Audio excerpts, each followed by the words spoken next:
helps the channel the most. Mr. Fantastic, what's popping, bro? Yo, what up, man? What's going on? What's Shout out to goody? everybody. I can't complain, man. Listen, Mm-hmm. man. First and foremost, all you niggas with these moon roofs and sun roofs and this motherfucking LeBron bald and pattern, stop hating on me, dog. I know it's difficult for a man over 40 to have a head full of hair. All right, nigga. None of you niggas with ever got pictures that got shit to say about my hair, but it is what it is, man. Shout out to everybody, bro. Mm. Listen, bro. Again, man. Shout out to you for getting this interview. But now this is the ultimate form of grift. She talked shit about men for her first 2 years of blowing up or whatever. She had her little lesbian relationship shit. Talked about how toxic that was, and now the women are the problem. So now, if you again, bro, I seen a couple of you niggas in chat, y'all fall for this shit, bro. Hey, you got it, man. Just go over there, stay over there. As far as I'm concerned, okay. Don't fuck with me. This woman has clearly told her life story and her failures with men. Okay. Most women that are lesbians are failures with men first. That's the facts. This is why you see a woman that's got 3-4 children, okay, by 3-4 niggas. Now all of a sudden the answer to the question is the bull daggers. Okay. And then the bull daggers even tell you they're getting tired of it. All right. There's literally a fucking it was a trend on TikTok, like I guess like a month or so ago, where you got the studs talking about how much they want to start dealing with men, or they dating men now. Okay, I've been telling y'all this, and I keep telling y'all this, and even now, even though it's a grift, she's done come around to it. Black men specifically are not the problem. We're never the problem. I'm not saying we're perfect. Okay, not saying we're perfect, but I've been saying this, beating this drum for I don't know how long, and everybody's beginning to see it because everybody else, bro. Hemp, you know what I saw today, bro, and look into it. Hemp, there's a 304 section of TikTok. There's so they took the terminology we created, start using it, and now they blowing the shit up over on TikTok with some other shit. But I'll just text you the shit later Yeah, or send whatever, it to right? me. Yeah. Yeah. So basically, she's back. She still keeps some of the rhetoric to keep men villainized, right? To play both sides against the middle. Again, less than 1% of men are sexual predators. Okay, less than 1%. Period. No matter how you go it, even if you did the non-convicted people that's just secretly out here, bro. The majority of men, like you said, men have always punished that. Why? Because you had families. So even before there was societal things set up to where it's against the law, that man found out you violated his sister, his mother, his anything, his daughter, right? There was a price to pay with your life. So she continues to put this rhetoric out here as if there's ever been a time in civilization, like once we were civilized. We talking caveman days, and even then in caveman days, that whole hit him over the head with a thing was no. The woman came to the man to offer herself. That was they don't tell you. They want to make it seem like, oh, you hit her over the head with a club and you're dragging a cake. No, she would come to the biggest, strongest man, okay, and offer herself to him for protection and provision. Okay. We got to stop this. This is dangerous when you put this rhetoric out here, making it seem like all or most, even most, it's not even a substantial number of men, like you said, that are threats to women in a sexual nature, even in a physical nature. Okay. So we can't allow, and hell, I'm not saying you, that's her rhetoric, but to the men, bro, we have to be vehemently against like this, bro. All right. If anybody put their hands on like, you know what I'm saying? And I know something about it, I can do something about it, bro. Hey, there's a price to pay. You feel me? So we can't, she can't be out here doing that, bro, and saying that, oh, if men would they would just take it. No, if that was the case, niggas would just take it. Niggas go to jail every day, don't they, Harold? Yeah, hell yeah. Niggas take a bite.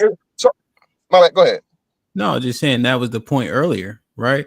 You can, whatever the reason is, men ain't doing it, whether it be for what the consequences alone, we ain't doing it, right? That was the earlier point that was made. And then you think jail is the worst of the worst. That shit don't fly there.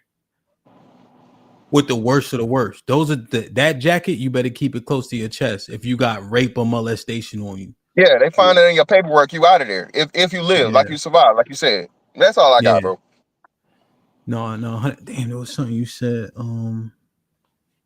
So do you think, Mr. Fantastic, that like based on her learning or experience, she like, holy shit, this is what it actually is for men. Is that possible, or do you think that it is a grift tactic or a grift It's a little bit of reason? both. It's a little bit Okay. of both. Again, she's told her life story and how she got finessed out of $25,000 for two niggas over like I don't know how long. She was a member. She was on YouTube before. She left it alone. She just came back. This is the second rendition of Princella or the Queen Maker, whatever she is now, right?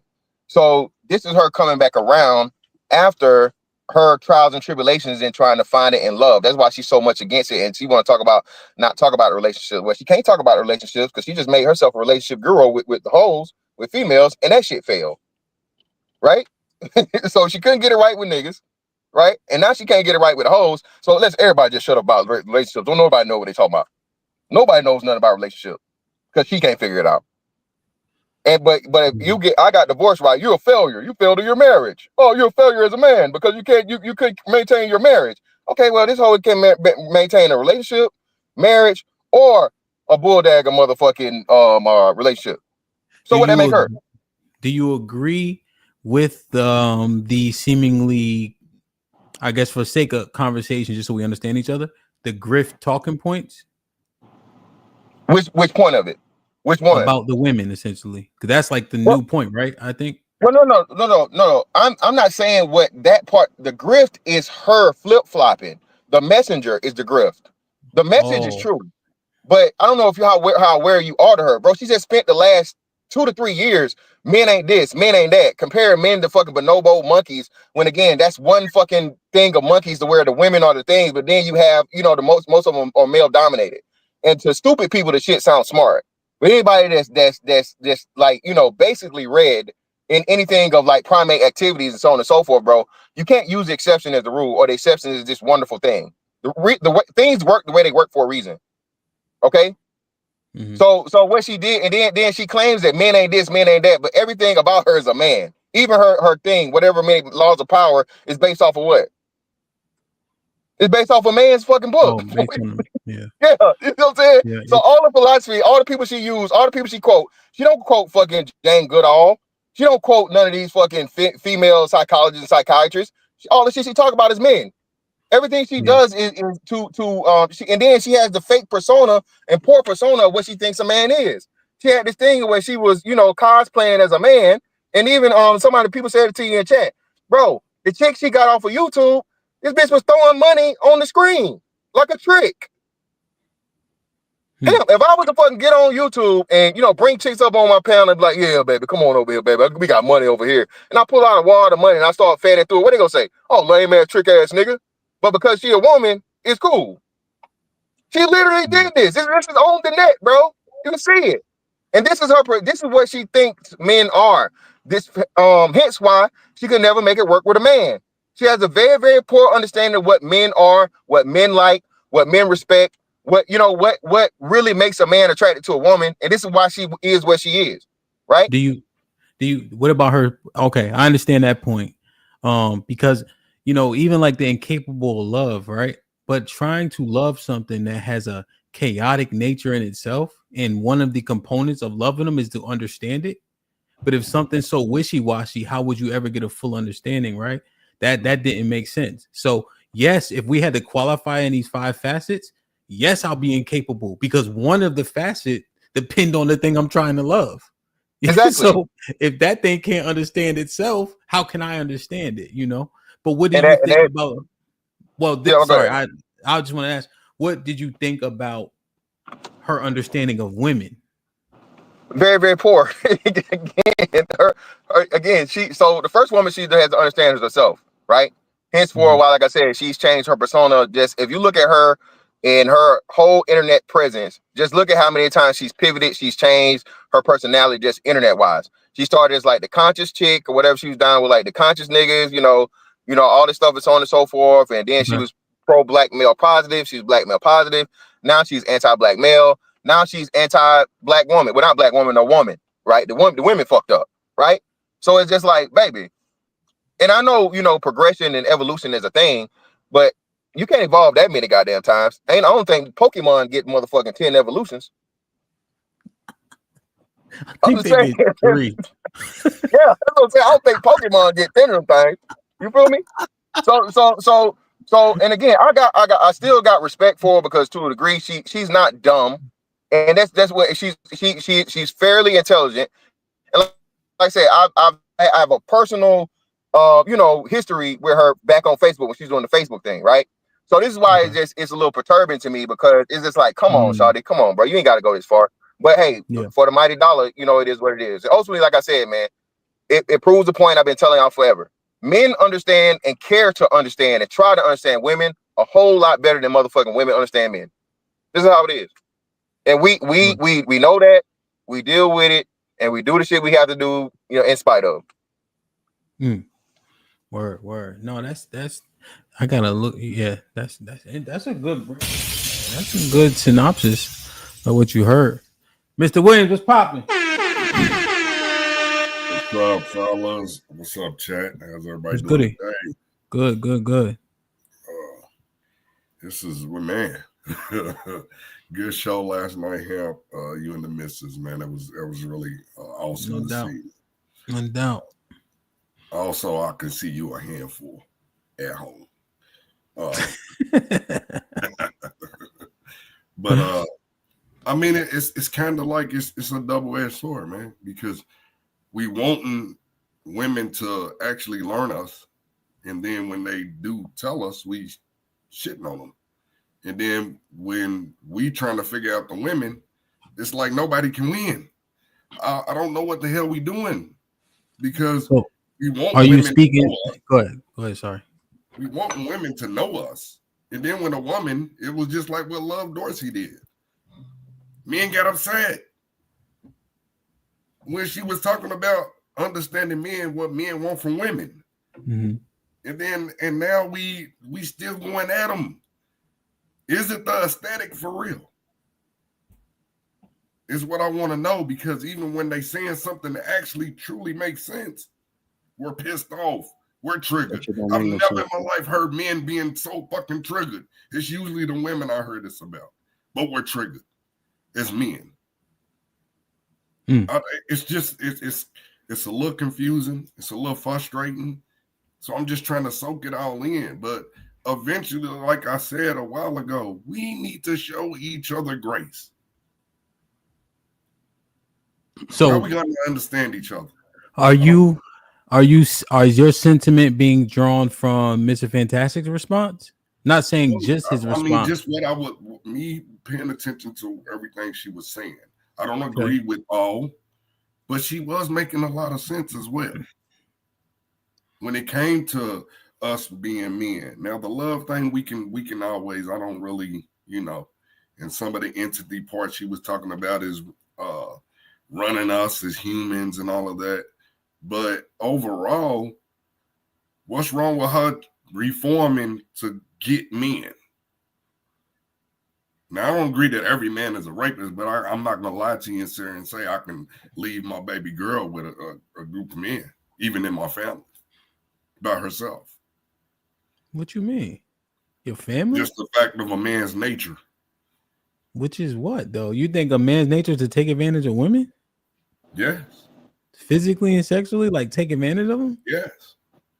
I'm not saying majority, but it's a hell of a minority. But man. Mr. Williams, you say nature, that would make it the overwhelming. No, I'm not meaning not biologically. No. I'm not saying that. I'm saying in today's time, how people are. You know what I'm saying? Like not us. Just we were born that way. No, I'm not saying that at all. No, it's not a man's nature to go after children and to attack women. I'm just saying nowadays, 2025, I don't trust a lot of men like that. I don't. Man, not even with my woman. No, Mr. Williams, but that's a tough statement, though. Hey, man. Hey, lock this nigga up again, man. Hey, fuck it, man. Give this another nigga another sentence, man. Give him another sentence, man. Add another fucking 10 years to his sentence. Get another sentence up because wait a minute, hold up. So you mean to tell me, Fantastic, you got a daughter? You trust majority men with your child? Mr. Williams, this is what I'm saying. Mr. Williams, out here in the world, bro, your child, your daughter, your mom, your whatever are surrounded by men on a daily basis. Okay, your teachers, coaches, whatever. I you said specifically, and I think this is what called hemp. I'm not speaking for hemp, but I know you said your own family, fam. I can trust my daughters around my family, my mama, my sister, my anybody. But I don't trust. I would not trust them with all of them. Why not? This one. This is what. That's what brings cause a pause, though, Miss Will. Listen, you saying, even though your family is not you, that's a part of you. That's a reflection of you. You're associated with your family. So you're besmirching your own family name in something that's heinous. I'm just saying how I feel and how I look at shit. Okay, so just, my bad. You got it, him. Well, go ahead, Mike. What up, y'all? Uncle Rick, it's been a minute. Playboy, I ain't gonna say what's up to you. You just fucking disappointed the shit out of my ass, man. Give a fuck. But no, I mean, but man, there was a joke. Oh, I know why you hot now, but pause. Anyway. Nah, man, I don't even really appreciate by you calling us triggered like we're not allowed to disagree with bullshit. Look who the fuck she talking about. She talking about us. And every time they do this is what I want to say. It is a grifting tactic, but it's what women do in order to be able to have a fan club of women. Everything she says, she's talking about the degeneracy. That's even what you just made a statement about. You can't leave your kid with degenerate men. I can leave my kid with my father, my daughter with my father, or my brother. Ain't shit gonna happen to her. All right? Because I'm not a part of a degeneracy. So what they do is they take the degeneracy, the worst parts of anything men can do, and extrapolate it out to the whole population like we capable of that shit. And you expect me to be like, yeah, and agree with it. Fuck no. I'm not capable of that. I don't hang with people that's capable of that. And do you know why I'm disappointed in you? It's because the only person a bad man like that is afraid of is niggas like us. If we don't exist, nobody's safe.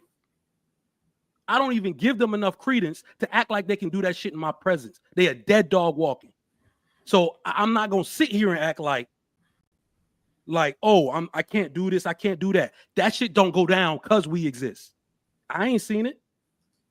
You know what I mean? So that's why everything she says is going to put her in the victim or women in the victim role and us in the worst possible light. I will never stand for that because I know as a good man, right? As a man of God, a man that's trying, none of this civilization happens unless I'm willing to make it happen. You right? I accept that responsibility. So what I think she's doing is a bait and switch. That men and incapable of love shit, that's the worst characteristics of women, and she blaming us for it. Men are the most capable of love. We absolutely live in a civilized society because if we didn't, all women would be the property of some man. They don't even know that.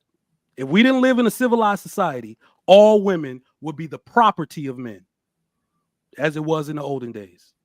So we could play semantics about that, but no, I'm not going to sit here and give credence to flawed ideology, bro. I cannot do it. Just something else I wanted to say. Can you hear me, Mike? Check. Did Mike have a delay? Go ahead, bro. No, go ahead. Finish your thought. Yeah, I hear you. No, I'm just saying, like, we are the most capable of love. That's what I mean. I wish she would have stuck around because she's somebody like I don't even get triggered. What it is like when people give you, really hyperbolic things, when they say things like that, you have to take it into deep thought. For months, I've been thinking about that shit for years since she said it. Like, maybe she does have a point and weighing it against what my beliefs are. And I completely disagree. My position is we are the most capable of love, the most capable, because we don't need to feel happy to continue to provide, even when it's no benefit to us. And what I think she might be saying, and I would love to debate her on this, is we're incapable of loving the way women are. Our love looks completely different. That's why she can't understand it. Yeah, but I think you're right. I think you're right, Mike. Like it's the manifestation of it, right? Is how I think where maybe her conclusion comes from, right? But we show up indifferently in a lot of different things. Doesn't mean we're not doing them, right? Like let's say the house is burning, one of the kids is in there, right? The wife loves and cares about them kids just as much, but she gonna yell and scream outside the house. Go in there and get that baby. But she, right? Because they know, damn, I gotta move shit out the way, get up the steps. You know what I mean? The physical prowess isn't there. You running in, not screaming is the same thing, right? She cares just as much. She just don't have the capability, right? But if somebody looked at that and wanted to be obtuse, they would say, "Oh, Mike loved the kids more because he ran in there." You know what I mean? Like, essentially. What's up? What's up, Uncle Rick? What's good, Mike boy? What's happening with y'all, man? Mike, what's good? What's good with you? What's up, man? How you? Man, everything's everything, my boy. You know how it go, man. I didn't want nothing, man. I just wanted to come up here and show fantastic. You can be 50 with hair. You know what I'm saying? I just wanted to show fantastic that. Shit like that. Shit like that. Shit like that. Well, Uncle Rick, you ain't no hater, man. You don't see you're part of the club, so you don't be hating. You know what I'm saying? No, I got love for all y'all. Why you laughing, Mr. Williams? Why you laughing? I hate that, right. Mr. Uncle Rick. I choose to shave man off, man. No, you don't. Hey, I hate everything the choice. I hate Mr. Fantastic quarter zip though. I ain't gonna hold you. No, is he 40 or 50? 60? Stop it. Go ahead, Uncle Rick. What you got? No, man. I ain't got nothing on it, man. People gonna do what they gotta do to get it. You know what I'm saying? That's just what it is, man. Like, my point is this, right? Go ahead. It ain't even a point, right? My observation is this. Yeah. Right. It's funny how get on camera. I'll be right back. Yeah, it's funny how when men were saying the same thing she said now, women didn't agree with it. But now that she said, we should be listening to her, right?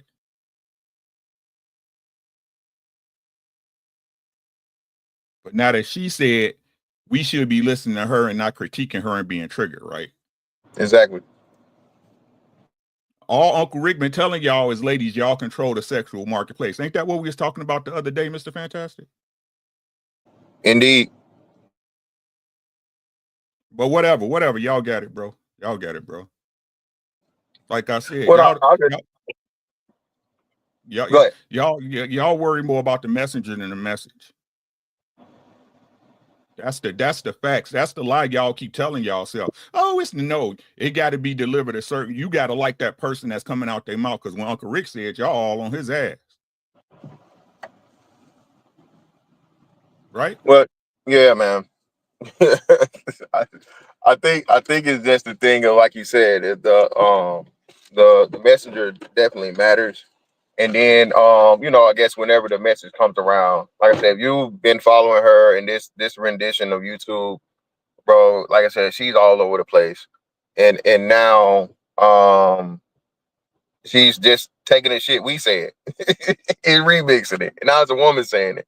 So now that the woman saying it, the shit we saying it, now it's valid, right? But the sad part about it is it proves the point we say about other things, right? You have to have somebody outside of you agree with you, right?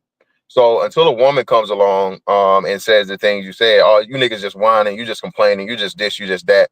And the sad part about it is that she's not genuine in her reasoning, right? If she was genuine, it would be cool, but it's not genuine. So it's kind of, that's the situation. Hey, I guess what I ask about the messenger is if they're listening, do we use it to our advantage? Well, it depends. It depends, right? Because Uncle Rick probably just proved it, made a great case for it. I'd say the same shit, him. It's just, oh, nigga, you just bitter, you jaded, you this. Well, damn, y'all just agree with the confused motherfucker female that was up here. Y'all, everybody, y'all clapping and yeah. Even ask Abe out here. As much as she hate damn men, one of the most notorious man haters in the chat. Now she listening because Princella said it. Pastor P, the queen maker. It's like, come on, bro, what are we doing? But I mean, I don't think there can be an advantage taken from it, him. At the end of the day, black men, black women relations, bro, is just until black men get in the proper place where we should be as the fucking leaders, respected as such in mass by the majority of people, it's gonna always be this fucking tug of war struggle, bro. That's what it's always gonna be. Niggas ain't can't don't want. Y'all just mad. Y'all don't get no pussy. You can't have sexual access. Yet and still all these bitches having babies. Over half of the women having kids, but niggas ain't getting no pussy. Niggas broke, but niggas make more money than they do. And it's just all the negative shit, bro. And I keep telling y'all this, that we the only people that are publicly flogged by our women like this, by the women attached to us, not our women. I take that back. The women attached to us are we're the only group of men that have the women attached to us come out in a very, very loud, even though it may be a minority. I'm not gonna say it's a majority, but the loudest voices, and I'm talking like motherfucking volume 10 to the 10, plus 10 decibels to a negative 10 fucking decibels. Every now and again, you get a black woman in good faith that has something positive to say about black men, and she's drowned it out and attacked by the very, very loud minority, man. Okay, yeah. So, Mr. Fantastic, now reconcile this for me, if you don't mind, and everybody else can jump. Or did anybody else want to answer my question? Okay. Oh, no, I just wanted to say something when you're ready. Go ahead. And because I have a question. Well, it is predicated off of what Mr. Fantastic kind of said, but go on, Uncle Rick. Go ahead. Yeah, and I wanted to address your daddy didn't love you, your brothers, your uncles. Hey, Illa want the link. I got you. Right? Men that have died for their families, right? Died to protect their it can't be no loved ones, right? Because men don't know how to love, right? So it can't be a man can't have loved ones, right? Like, what is this? Is this what it really is? A man never loved y'all. Mm-hmm. Never. In the history of niggerdom, no man ever loved nobody. Do the ladies agree with that? Ladies, put a 1 in the chat if a man never loved you. What's up, brother Ash? Put a 1 in the chat, and your dad, your uncles, your brother, your cousins, your husband, your boyfriend. You guys believe that men are incapable? Put a 1 in the chat if you agree that a man never loved you. Yo, Uncle Rick. And Ham, why they putting the 1s in the chat? Ham, remember you said this, or you posed the question. A lot of the reasons why the first man that truly loves a woman or a girl is her dad. Yep. Yeah. Her dad loves her unconditionally. He has no sexual desire whatsoever, and he will give his life in fucking protection and provision for her. But because there's this disconnect for black women specifically, not having that father, and this is why I say the whole pussy preservation is far more important than the dick discipline aspect of it, because the first mistake of a horrible mother is picking a bad father. Nobody understands that when I say it, though. If you start off, you cannot be a good mom if you picked a bad dad to have a baby by. It's literally impossible. You're robbing your daughter, most importantly, of the first to ever know what love from a male truly is, because now she don't have it. So look at this. Yeah, no, I understand. I'm sorry, Go ahead. And to the chat, she didn't say romantically. Don't be adding shit she didn't say. No. And so, She Uncle said, Rick, period. on that specifically, I said as it pertains to relationships, way after that. It was just straight incapable of love. Kids don't even matter. It was all of it. Yeah. So now here's one thing that may be refreshing. There was only 1 in the chat. Now this was saying she was correct. Yeah. That's so Uncle Rick hit the nail on the head. So when she said this originally, it was 2025. I don't know, sometime in 2023, where it went viral, right after she came on with people, something like that. And then I was on another panel with mostly women, talk about men are incapable. They just all start saying it, and immediately I just went off like outside myself. Like, if my daughter ever said some shit like that, I'm going off, right? Because so then I asked the whole panel, how many of y'all had dads that were in y'all life? You know that this is the greatest disrespect you could ever do to a man, to say a man is incapable of love when that man loved and dedicated his whole life to your provision, and they shut up. the rest of the panel. So I think what it is it's one of these talking points where women want to punish all men for their bad decisions in romance. We all ain't shit because of that nigga that hurt them. And it's all due to them. I keep telling y'all, start blaming yourself for every bad things that happen to you, and you'll start moving different in this life. Mike, on some real shit. My daughters, they little. They don't do shit for me. Not a fucking thing, bro. But one of my daughters, it's this thing. She good, but you ever see a kid like her right leg bigger than her left leg? I always forget what it's called. But she got to get an ultrasound, just to make sure her organs aren't enlarged. So right now it's just like the skin and like tissue, right? Essentially. So her organs are fine. Rocky, the one I be talking about, this little, but I can barely even talk about it. Feel me? Mm-hmm. Like her mom will say something like, she has a what's the word when somebody has like a disorder or something like one of those words. Disorder? Yeah, or impediment. Something she'll say. I'm like, hey, what? Like I don't even want to hear that shit. Like I can't. And she good, like Rock. She's smart and all that. You know what I'm saying? It's just that her right leg is a little bigger, and like her right arm is bigger than her left. I forget what it's called. Condition. She'll say condition. Yeah. I'm like, don't even say that about my baby. Yeah. Like, don't, and it's okay, right? Like things happen. Like she looked fine, but it's just yeah. And I noticed it before all the doctors, her mom, everything. I'm like, hold on. But they'll act like we ain't paying attention, Yeah. But I had this saying, thanks, Jeremiah. And I say it jokingly, but I mean it. That she got a dad by her teeth. If she grow up with a dad, he put braces on her. Oh shit! Like when I used to be outside, I'm like, "Oh, you must got a dad, huh?" She's like, "Why you say that?" I say, "Your teeth straight." You know what I'm saying? Just because dads, that shit. You feel me? Like it's funny, but I think there's some truth to it. You know what I mean? Just how dads look at their daughters.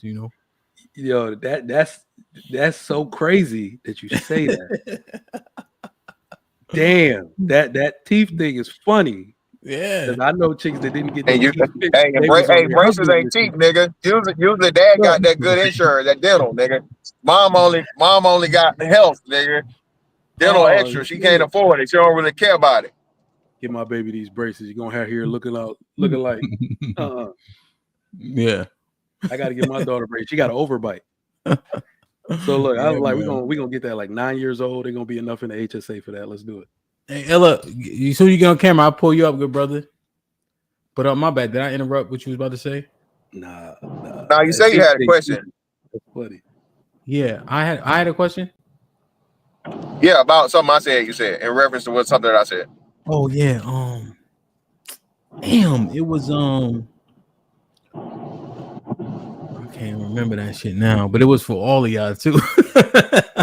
Damn, yo, I can't remember. You know what? Go ahead. Let me say this about it might come back. Let me say this, another incapable of love thing where I just that does aggravate me. I won't say trigger.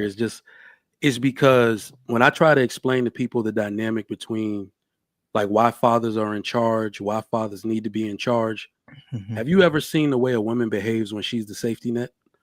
I've never met a woman in my life that provides everything for her family that's not bitter. Not once in my life. If she's the one working, if she's the one paying the bills, she's the one doing the housework, all that shit, she's bitter as fuck. I've never met a nice woman that's the safety net. A man can be the safety net and not complain a day in his life. That's love. You know what I mean? So I don't know. You know what? Let me ask y'all this. Do you think that they misunderstand a level of our messaging? What I mean by this, right? What I mean by that is, for instance, we look at respect as love. You guys heard that mantra before? Absolutely. And we'll say duty, responsibility, cooperation is more important than being happy or being loved. The people build their foundation of their relationships off of love. That's generally a weak foundation. Have you ever heard that sentiment? Mm-hmm. Yeah. Do you think they understand exactly what it is that we're trying to say there? No. No, You see it, like, are they getting that misconstrued? Feel me? I think personally, like, Hilla was popping. What's up? What up? Y'all can hear me? Yeah, you good. Okay. I think personally, it's just like you said, we have different understandings, right? Mm-hmm. So being duty, so to females at large, right? When y'all say duty don't mean love, so duty don't mean love to y'all. So that means y'all just give up, fuck it, huh? Right? We just have different understandings, right? And the problem is that y'all understandings just don't work. It's why women be in relationships with man and man hopping to do because your understanding of love is not what love is. It's not. Love. Yeah. Oh, let me use this example. My bad, fantastic. Right. Let me use this example. Right. All right. So, what's the mantra nowadays in a relationship? Well, if it's not serving me, I'm just going, right. Right. Where love is, you actually go through it, and even though y'all go, you work through it and get past it, right. And even though y'all not liking each other, y'all still provide, y'all still do y'all jobs for each other. Yeah. Right. Is that not love? Love is an action. Exactly. Right. So which one is it? Whose understanding is correct? Well, yeah. A woman correlates love with happiness and feel good and whatever. They don't understand it. Like say love is work. And a woman will never understand duty, or most women, the vast majority of women would never understand duty because it's not something that's expected of them. Right? A woman's not expected to tough it out and shit. Right? It's supposed to be a man there that's supposed to be able to step in the way. I'll lift this for you. I'll do it. I'm a gentleman. Look at me. Right? Put your drawers on side your pants and save the fucking day. So that's, to them, they can never understand it because like Rick said, or was not Trigger Mike said it. When a woman has to do that, bro, she's in shambles. When a woman has to do everything, she has to have the job and responsibilities of a man, bro. More likely than not, she cannot handle it. She can't handle it physically. She can't handle it mentally. She's just not built for it. And that's not a negative thing. I think that's another thing, too. When men speak the truth, oh, you bashing and you this. No, bro, it's not bashing. It's just the fact of the matter. And the thing about it is, like, as a man, bro, hey, I'm expected to, take a lot of the shit and not get thanks for it, right? We accept that as men. I think that's one of the biggest issues and the problem that we're having is that we have let it get so bad.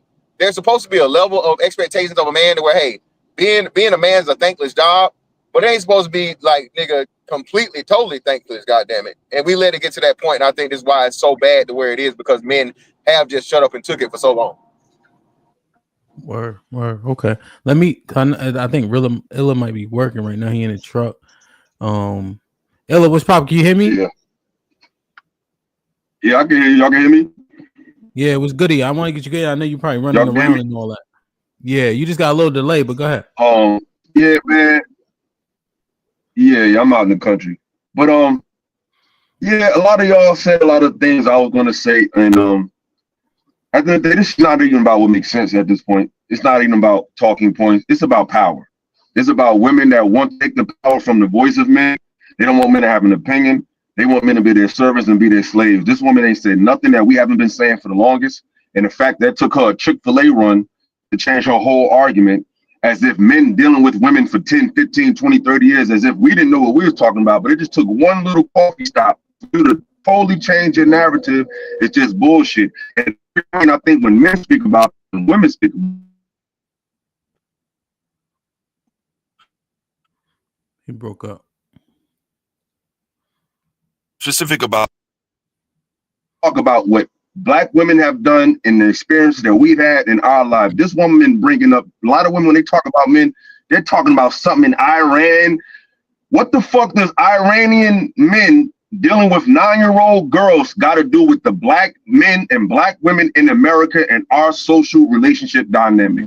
They don't have no real information. We're bringing up what Black women do, what Black men do, and how we relate to each other in America and under the social dynamic of America to make our arguments and to create our narrative. She has to bring up a whole nother race of man with a whole nother ideology and a whole nother social structure just to make her points about American men. She's not talking to Iranian men. She's talking to black men and black women in America. But the fact that she can say that and nobody gives pushback shows that these women don't want a solution. They just want to be right, and they get a kick out of seeing men look a certain way because in their real lives they don't have a man. Because any woman with a happy man who really has a man who really cares about them, they're not going to even have time to be on 8 hours sending super chats, negative stuff about whoever's on the screen because they're not happy and they don't have a man in their own lives. So they get a kick out of watching another woman kick men's back in while she talks like a man, acts like a man, dresses like a man, quotes men, get all her information from men, but at the same time, men are invaluable of love. And one last point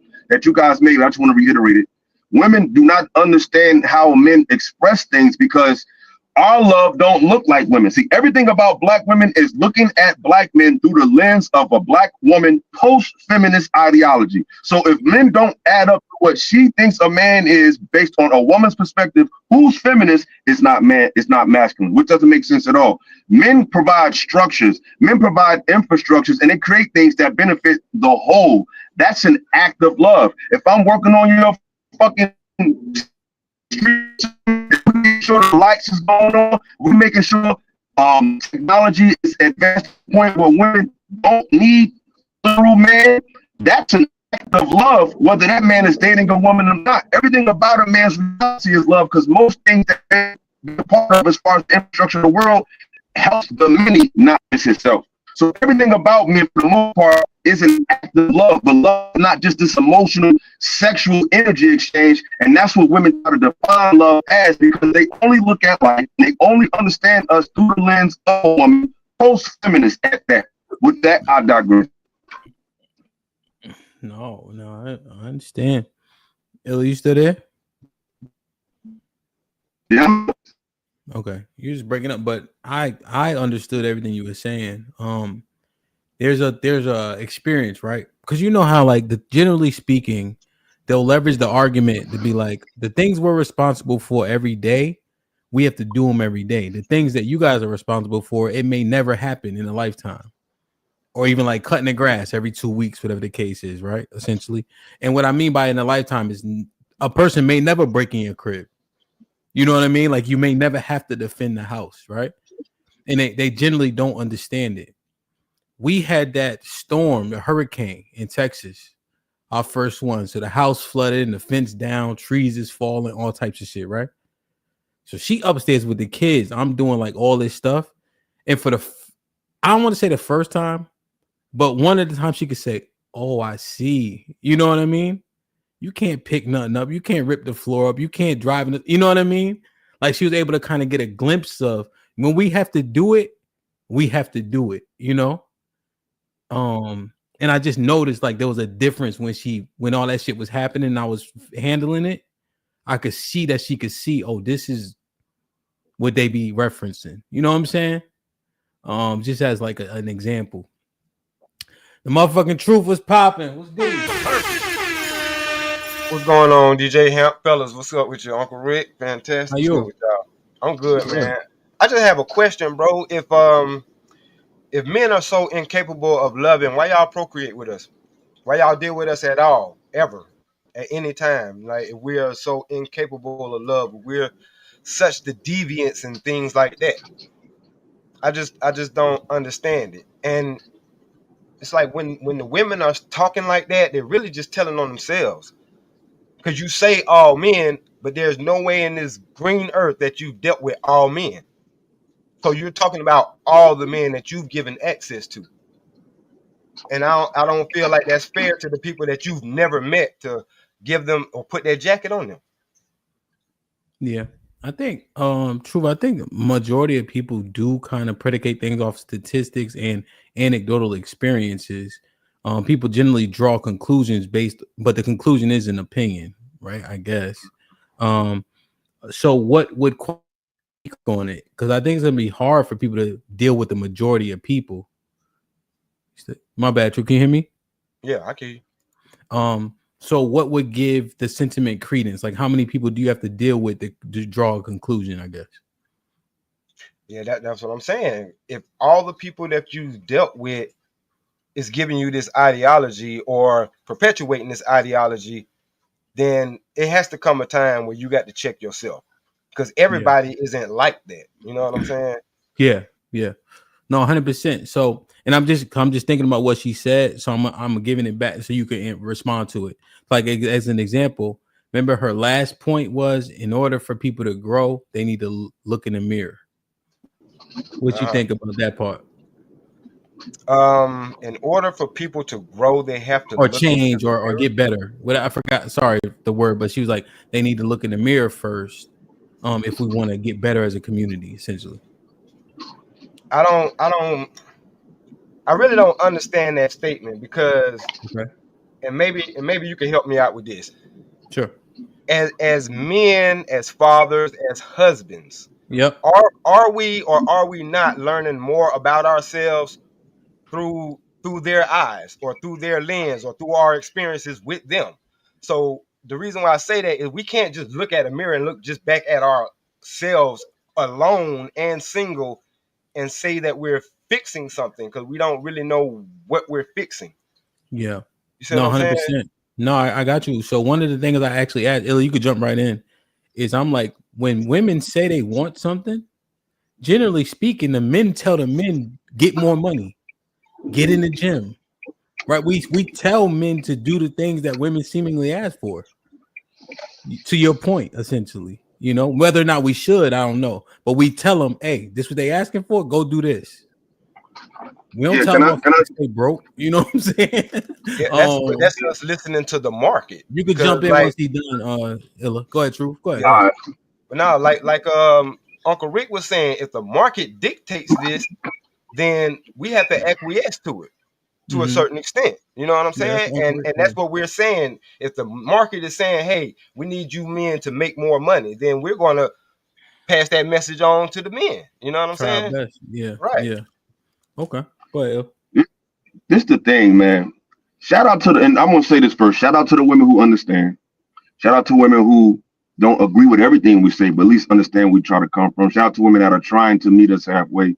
Shout out to all of y'all. With that being said, most of these fucking women don't know what the fuck they talking about. They just be saying whatever comes out their mouth because they realize they got a fan base and a database of women that don't think that thoroughly. And they look at the blueprint laid by pastors. They look at the blueprint laid by all these charlatans, and they realize it don't take too much to make women agree with you. You just got to bash men. She doesn't make any sense.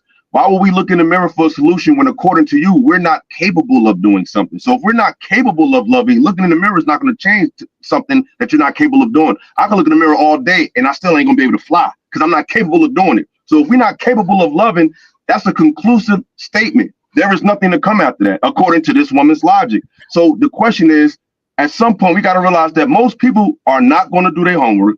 Most people are not going to be honest, and they're just going to follow whatever makes them fucking feel good because the woman doesn't make any sense. And she's appealing to women who already feel this way, and they're just going to acquiesce and agree with her even more. Most of these women just be saying stuff just to be talking. All it takes is a Wi-Fi connection, a camera, a consistent posting routine, and people will believe anything. There's no way that everything we've been saying all this time makes sense all of a sudden because a woman who wants to be a man said it. That just shows you we're dealing with a group of women. We could post all day. We could do as many shows as we want. These women minds are made up, whose minds are made up. People need to find somebody that can make them happy. Hopefully it'll be somebody from your own culture, your own community, but it just might not be because you're dealing with, for the most part, not all, a group of women who do not want a solution. They really get their rocks off on seeing men mad and frustrated, and they're not going to change. We're going to deal with this for at least 5 to 10, maybe even 20 more years. They have to just work themselves out, but it just doesn't make sense. We can sit here and talk about it all day. It's obvious hypocrisy. It's obvious nonsense, and they just be talking. And as long as people are patronize it, they're going to keep saying it, but it doesn't mean it's true. So, Illa, you think that's a majority of black women? The ones that's on these spaces? Absolutely. In real life, no. I mean, in real life, I think a majority of them are victims of a feminist mindset. Because even I meet good women, even when I meet good women, they still got to work the kinks out, and there's certain feminist ideology that's inside of them. It's just inbred in them. It's like when you're dealing with Europeans. I know some good white people. Racism is so strong, though, that it's a part of how they view the world. It's not even something that they're consciously doing. It's just a part of who they are. Feminism is a part of who these women are. It's not something that they're trying to do. Some of them not even trying to be offensive. They was raised in a world where the man was his image was already defeated. So they already come into reality at the age of 12 and 13, 15, where men are already the problem. It's already been that thinking has already been standardized in society.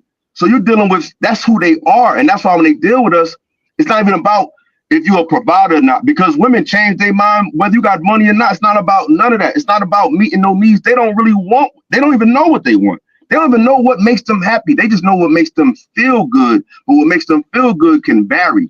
But what truly makes them happy, they don't even know. They just freestyling what feels good from what feels good to the next. But one day the thug might feel good. The next day the white man might feel good. The next day a preacher might feel good. They don't know what they want.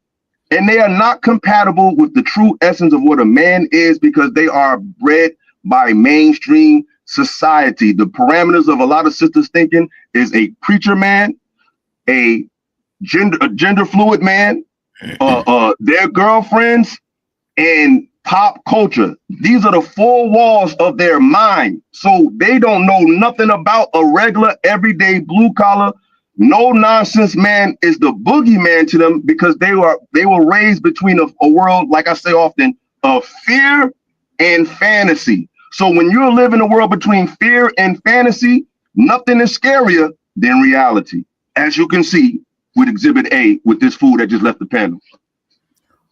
Question for the fellas on something Illa said. The true essence of a man that caught my attention. What is that? All y'all can answer. Objective. I can tell you. And objective and intellectual and no nonsense, and loving you. And loving you in a way that doesn't always feel good. Men are not feel good machines. That's not who we are. We're not built that way. So if you keep expecting men to love you how a woman does, and you're not just a woman, but a woman who has a feminist outlook, because it's not just about women. We're talking about a certain type of woman. We're talking about a post-crack, a post-feminist, a post-civil rights woman. This is a new type of woman. That woman, she was bred to do she is drenched in real man repellent, and she don't even know it.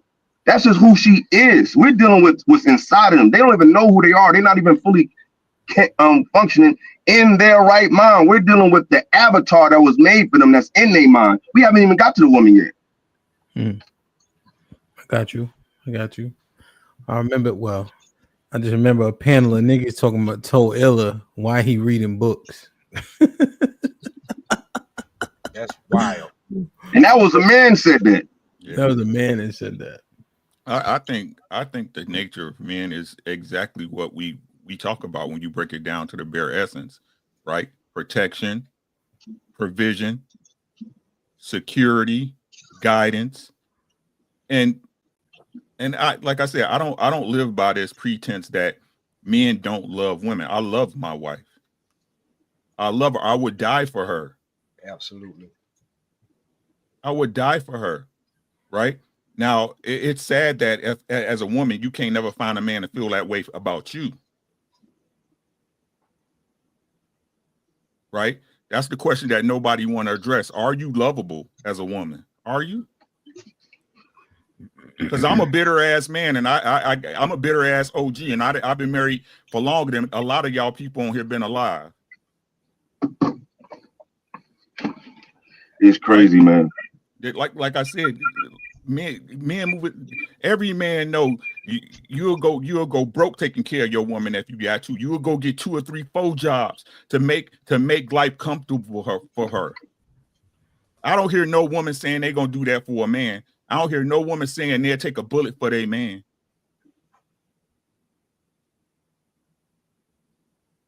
But we don't love though. We don't love. Your daddy never loved you. Your brother that they want worship. Right, your brother that was fighting for you all them years coming up in high school, he never loved you. He had an ulterior motive. Ask wives, they know. Not no woman that's faking being a wife.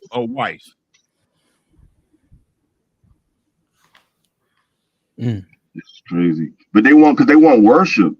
See, love used to be good enough, but once the black woman became God, it's not about love, it's about worship now. You have to worship these women. And worship, you can't give your God critique. You know what I'm saying? You can't give pushback to your God. So since we haven't accepted the black woman as our deity, we're evil. Like even in the chats, people say, oh, where was this energy at the white podcast? Let me tell you the difference. When I was on a white podcast, those were young women who and they were from different races, and it wasn't real nastiness in their approach. They just was young girls. Why would I go on a panel hollering and screaming at some young girls under 25 who really haven't lived life long enough? I barely scream on other podcasts. It's just that this is passion. This is my people. So I'm going to more than likely be with a sister that look like me. So I'm gonna have a lot more energy when talking to those people because I have more of an incentive. When I'm on the other show, I'm really just giving game to some young girls who don't know no better. And they not cursing me out. They not calling me a bitch ass, broke ass nigga. They just disagreeing with me. But it's when I come to the black spaces where the chats is crazy and people saying all this funny stuff.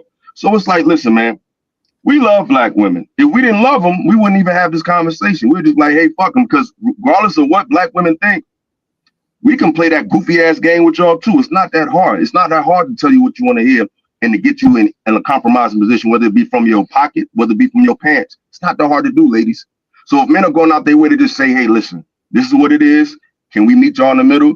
You should try to understand that, but it's not about the truth. It's about power and it's about a narrative because they just really get a kick out of seeing us this way because a lot of them are not happy and they don't have a real man in their real lives. And this is their man, YouTube. Yeah, just real quick on the question that you asked, though, DJ Hemp. I look at it when I think about your question. I look at this scenario: the father and the son. Right. The difference between the father and the son is the son has zero responsibility. He may have things that the father asked him to do, but he don't have no real responsibility. So when you was asking the question about, as far as what does it mean as far as becoming a man, the difference between that son and that father, that father already took on that responsibility of, I got people that's dependent on me and I have to make sure I maintain my lane, maintain what I've built and keep it going. The son doesn't have that responsibility. So that son doesn't have that same weight on his shoulders. Until you become a man and take on that mantle of that or assume that responsibility, you're still a boy. It don't matter how old you are. You know what I'm saying? And that's just my opinion. Because to be a man is to know that all this stuff falls on us. This family that I've created out of nothing, out of thin air, out of me just meeting this single woman, this house that we've got and all this, all the, the cars and everything that we've accumulated in that time, we got to keep that going. Damn. And there's a lot of people not signing up for that responsibility because it's a lot. So that's that qualification is non-negotiable to be a man for real. Yeah, I think so. So most of us ain't men? No, I'm not saying that. I'm just saying it's a mindset of you have to take on, because think about it. I'm saying it like this. There's guys who get women pregnant, then they bounce. I'm not saying that it don't happen. Am I saying that man is not a man? The situation might not have been something he signed up for, whatever the case may be. But we know that if that man said, hey, I made this mistake, I got this woman pregnant, but I'm going to take care of this situation, are we looking at him as the boy or the man? Or are we looking at him as a male or a man? The one that took the responsibility, we looking at him as a man. No, I understand it. I'm just looking like 30% of us are married. Right. I'm saying like of us, but we talking about in general. We talking about men, black men. Only 30% married, 32%, I think 33%. Or most of them are single and childless. So even the ones that's not married, it's not like they got a bunch of kids. Right. No, 100%. I'm just trying to reconcile what makes him a man, right? If he don't have kids, if he's not married, he's still a male at that juncture? No, I'm saying as long as if he ain't got no responsibility, he ain't got no people under his authority, and he's still handling his business, he's on his road to manhood. Can I say this? Because this is what women do that I wish men would do. Women are defining themselves outside of us. Do I agree with their definitions most of the time? Absolutely not. But one thing I will say is many do the same thing. Because you're not defined by being a man just by being with a woman and having a child. That doesn't define you as a man. That defines you as a father. But you're a man whether you got children or whether you have a wife or not. If a man wake up every day and he's working towards a goal or he's working on a project that benefits other people, he's an electrician, he's a doctor, he's a lawyer, he's an engineer, because he ain't got no wife and kids, he's not a man. No, he's definitely a man. He's just a man that's in control of his fate, and he hasn't put his life and his livelihood in the hands of a woman. This is not 30, 40 years ago when being married may have been a great investment. I think economically, 2 incomes are always great, but you're dealing with a different minded woman these days. Not all of them, but a lot of them who don't want to contribute. So to be married today is something that's strictly predicated on being a servant in most cases to a woman. So for us to keep saying that a man is defined by having kids and being a father, I think that's an extension of his definition of a man, but that doesn't define a man as just having kids and being somebody's husband. I don't agree with that. Now I'm looking at the way we as men carry ourselves when we don't have that responsibility. That's all. There's a lot of men that carry themselves, but that's a generalization because there's a lot of men without none of that, and they living fine, and they're great role models. It's a lot of good brothers. I would love to be the cool. I got one daughter. I don't plan on having no more children. You can make it. What if he's an educator? What if you got a man who doesn't have a husband? Doesn't have a wife, doesn't have no kids, and he's a teacher.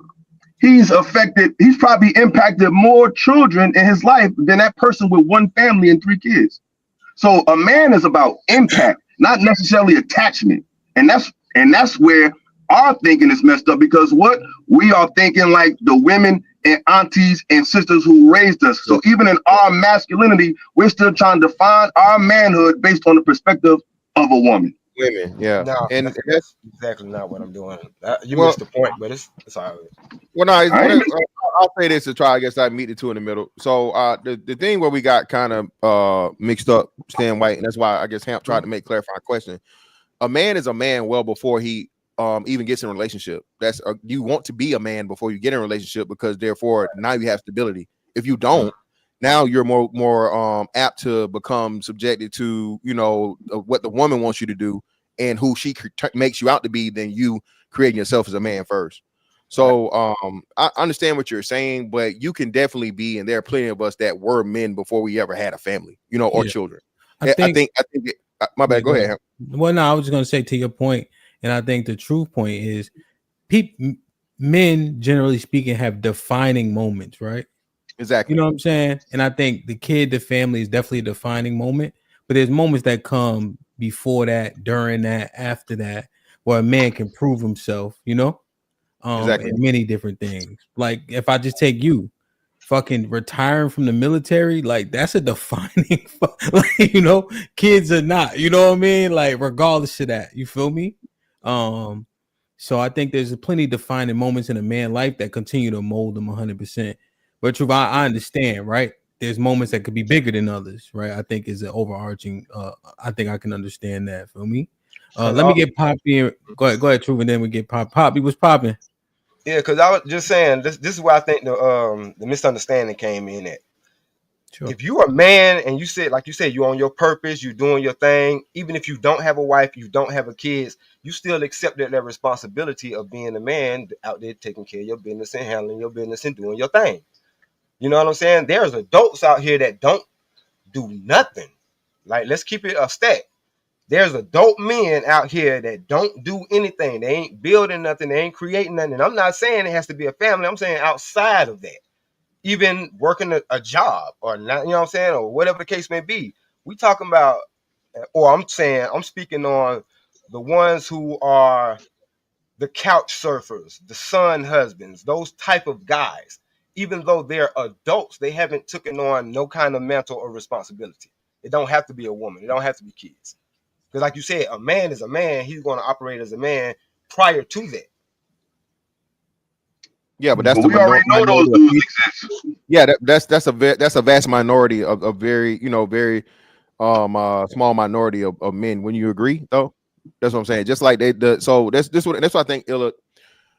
We do it. Men are bad, like self-representatives, bro. And I'm not saying don't acknowledge the things that men do, but when you give credence. Now you see, I told a man said it. You niggas is bums. You're living in your mama basement, and women purposely take that, bro. A man can have and Stan. I'm not saying you're doing anything, but women purposely take what you and manipulate it in bad faith to see. I told you they was, but women never do that. Whenever we say not all, well, I didn't say all, love. I didn't say all, sweetheart. Well, ma'am. Then we start taking the stick. Why you know the stats? Why? What you need all this information for? And so that's what I'm saying, man. Men gotta.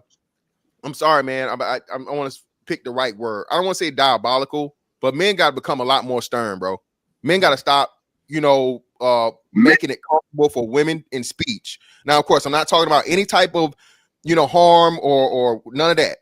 But say what I say and I meant what the fuck I said, and then I'm not gonna allow you to change it. And I said, and I get to define what a man is, not you.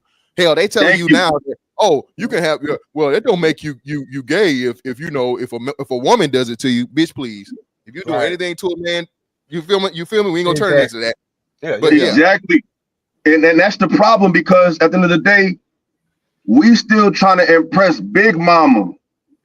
And if that's your bottom line for what you think a man is, you're not a damn man. And I ain't talking about nobody on this panel, but if you think the litmus for what you are as a man is what a woman think, especially a woman who's, like I said, post-civil rights, post-feminism, post-welfare, that's a different type of woman, man. And her mindset is altered. I don't care what she think a man is. And we can't act like provision will make a woman act. Yes, we see men who provide multiple millions of dollars every day get treated as if they don't have nothing. So what women say they want and what they do is not the same thing. And we think because a woman got on the camera and said that's what she want, that's what she really want. You get to know her in real life, she paying somebody's bills. Don't know what they want.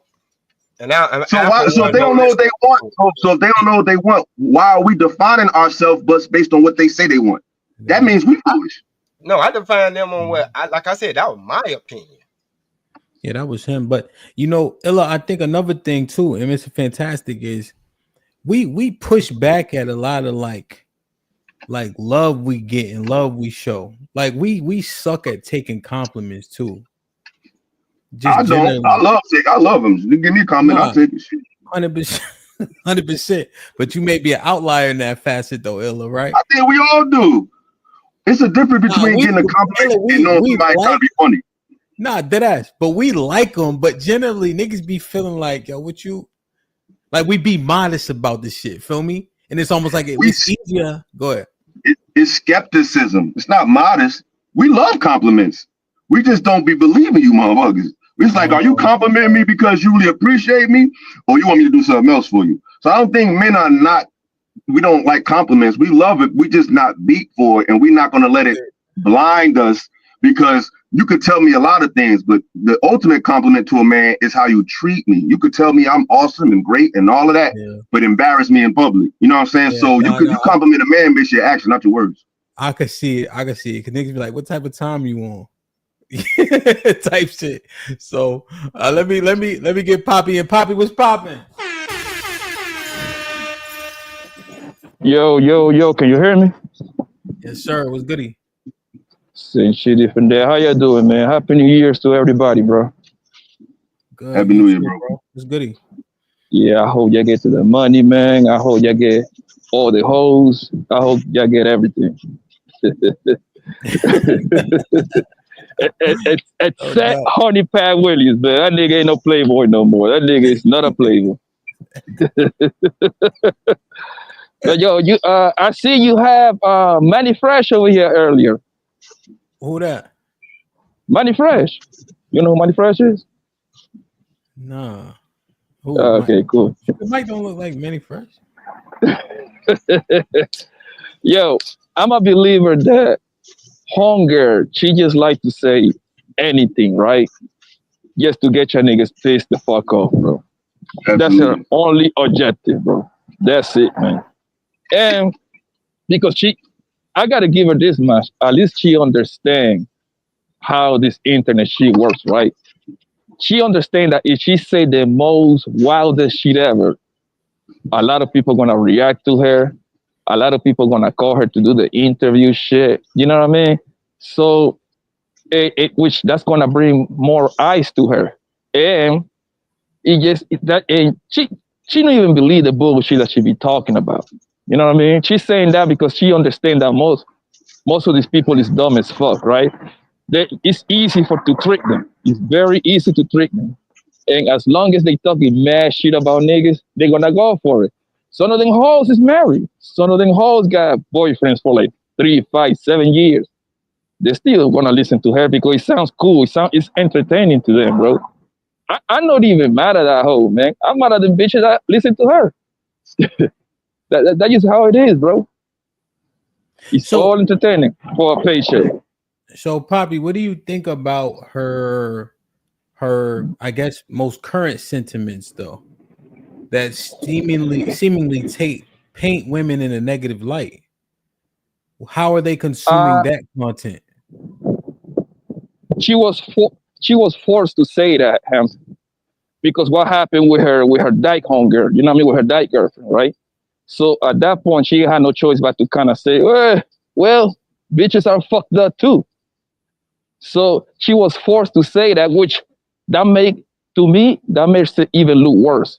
If she would have stand on her ground and continue saying the same shit that she's been saying since day one, I would take her a little bit more serious. But she flip-flops. You know what I mean? That's what you call a flip-flop. And that lets you know she's chasing that dollar, which I no matter. Like I said, I no matter her, bro.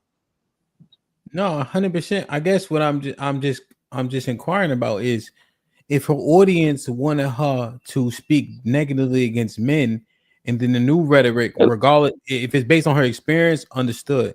But the rhetoric is opposite. Wouldn't she lose her core by doing that? Like, are men tapping into her now that she said that, or like you see what I'm saying? Like, it seems very risky to try to I don't see it. I don't see it that way, Ham. What I see is she actually gained a few more guys to her fan base. Now that she's talking a little bit shit about Negroes now, she got a few more guys be like, you know what? I can rock with that. That's what I see. Okay. Go ahead, Fantastic. So yeah, man. This whole thing with old girl, bro. Like Blanco pointed out, it's a new chapter. It's a new attempt. And like you said, Ham, to your question, is she gonna lose her base? No. Ham, how many people did Buddy get in Jim Jones get in the cult, bro? How many of them he got up out of there with that Kool-Aid? 600, I think. The majority, right? All of them. Well, no, not all of them, because you had stories of some of the dudes that left and they took the family and shit. But usually once you start a cult, bro, the cult is there. It's not going nowhere. And unfortunately, I think that's a part of it that we're not looking at, to the point of where you get these people in here, you create these communities and so on and so forth. That's a big thing that people, I guess, they don't understand about this YouTube thing, bro. This is what this is. It's a community, and then it's safe because most of these people, especially over there, you know, it's a whole bunch of hungry hippo hoes, looking like motherfucking Flavor TD Jakes. They're undesirable. That's why they can't keep the men they want. And you know, just life is in shambles. They never gotta show their face, and they get to go in the chat room and, yeah, girl, he ain't shit, they ain't shit, they ain't this and ain't that, and you know, you get to do that for however long she got her thing going on, you know, and then that's home now. That's family. Just like here, Ham. Hey, you know, hey, you shout people out when you come into the chat. Hey, what's up, so on and so forth. You know, hey, I ain't see you in a minute. You know, there you build a level of family camaraderie, right? So you have that. So she's never going to lose her base, because she as long as she sprinkle the niggas ain't shit. Because remember, she's still sticking true to her thing today. You know, if you know, men out here, they taking a pussy crooks. You feel me? As long as she sprinkle a little bit of that in there, Ham, that she good. And like you said, now if she expands it out to where now she can bring the men in, right? Best of both worlds. So I mean, once you build the foundation, man, and like, you know, from that point of where a lot of broken people listen to a broken person, you're never, no matter how much you change the rhetoric, as long as you sprinkle a little bit of your original message in there, stay true to that, you're gonna keep the majority of that base. So yeah, she's not gonna lose anything. I got a question. Let me just read these real quick. Megawatt salute. Been a member for 10 months. Appreciate you. Tato was popping. Super Tato been a member for 10 months. Said been a month of Sundays. All love. Indeed, my G. Be safe. Good to see you. Mills with the $2. Black men ain't a problem. You capping. Fantastic. You want to respond to this?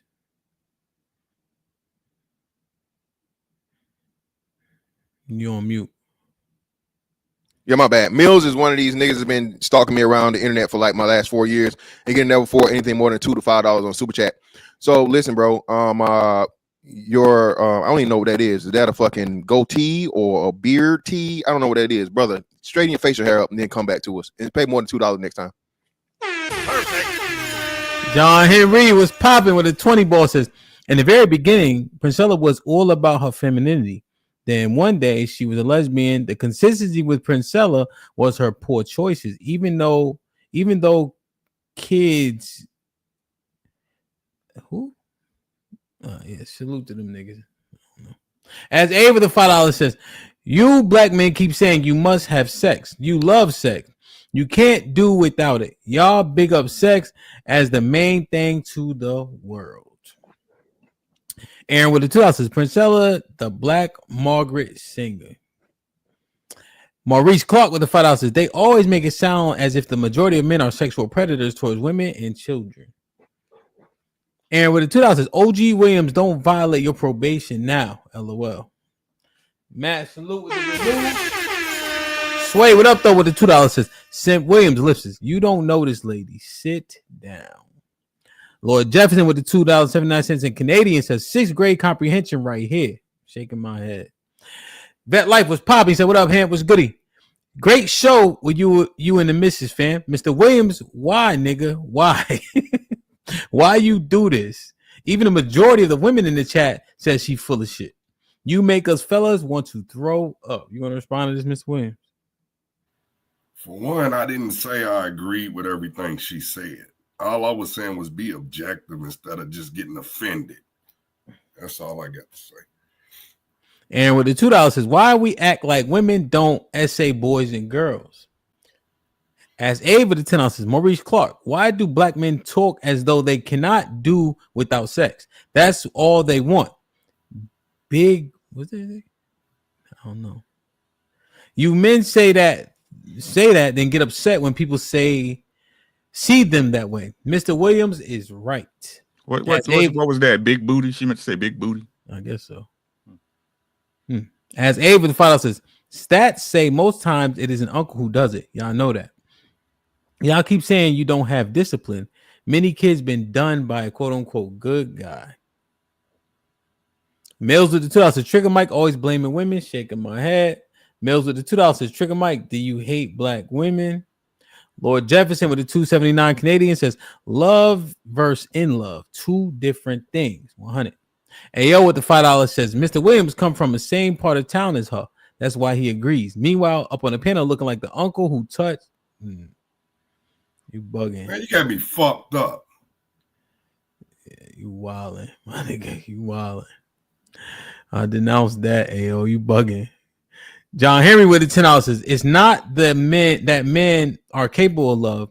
It's not that men are incapable of love. The men Princella and the ass Aves of the world chose are incapable of love. Them incapable of loving them. Because at a point of realization, they do not qualify for what they want. Hakeem with the $5 says, Mr. Fantastic, come on. I saw that bonnet before you got in that car. And you know already I'm the biggest hater. God damn. It wasn't no bonnet, nigga. It's a damn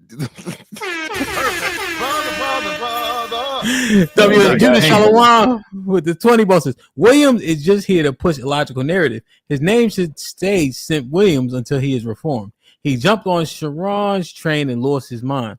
Correction has to be administered on both sides. Pound contrarian. You respond to this, Mr. Williams? Go ahead, honey Pat.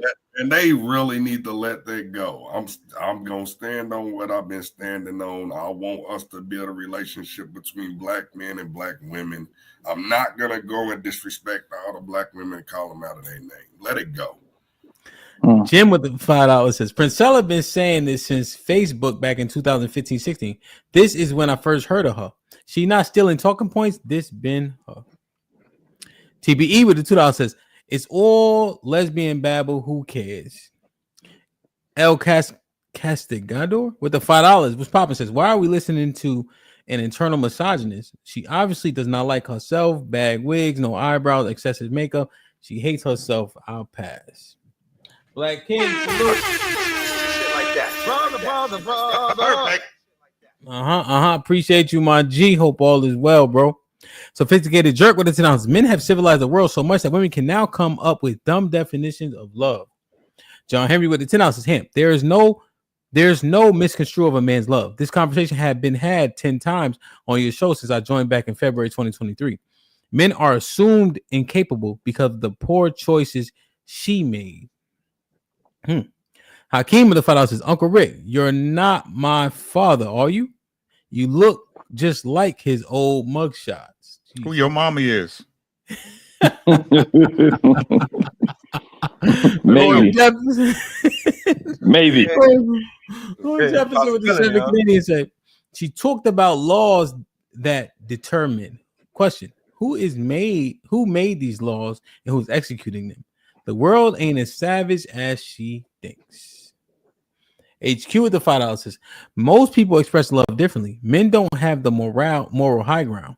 Are y'all saying the same thing about women as Grifter Girl is about men? Yes. Yes. When y'all pull out the Derek Jacksons and all these bands, we say the same shit.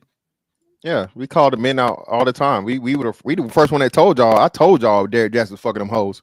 I already knew it whole time. What is feminist love? Callie Bev with the $2. Feminist love is any love to where the woman comes out on the better side, to where the woman can be in a relationship with a man, a marriage, and so on and so forth, divorce him, and no matter how much that man sacrificed and gave up, it was his fault, even though she doesn't have anything to prove it. That's feminist love.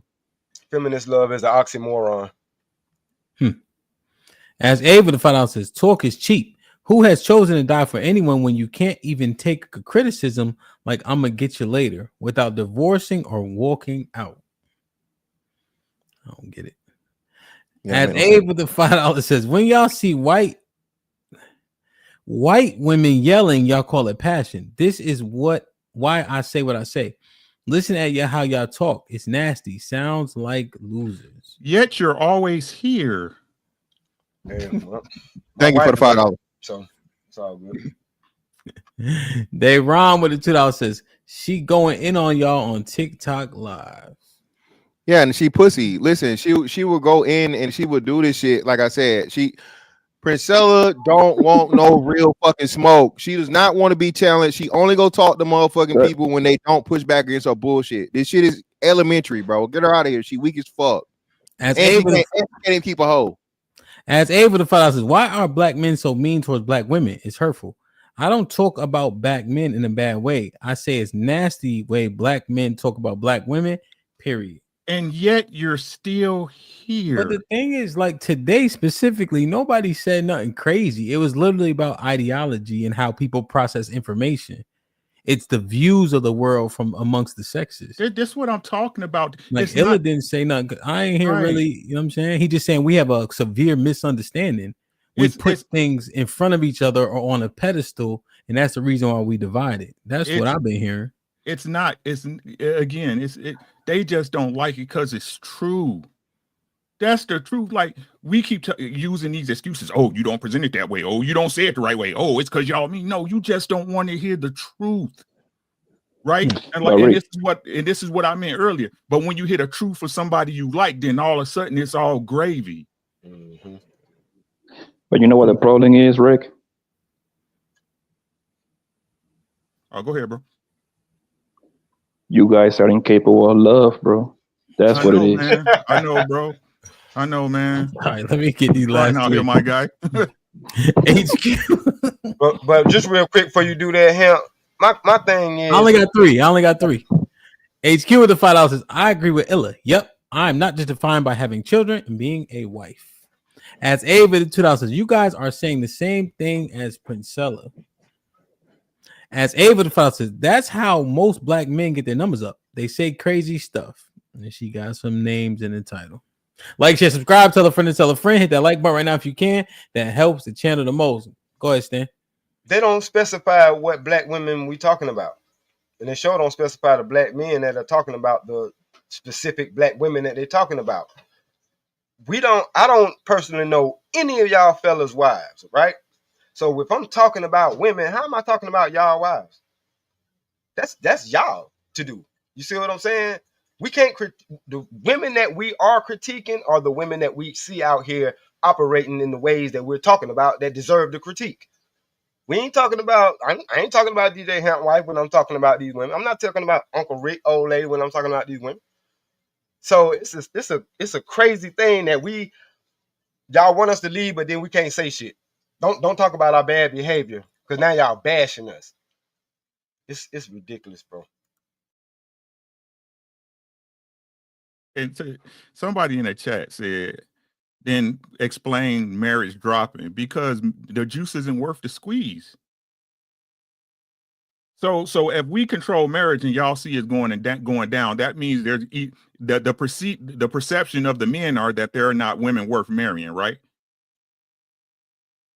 Right? It's not worth it. But ask me why STDs in Houston going out the roof.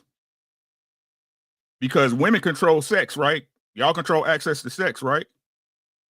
Why those numbers going through the roof in Houston?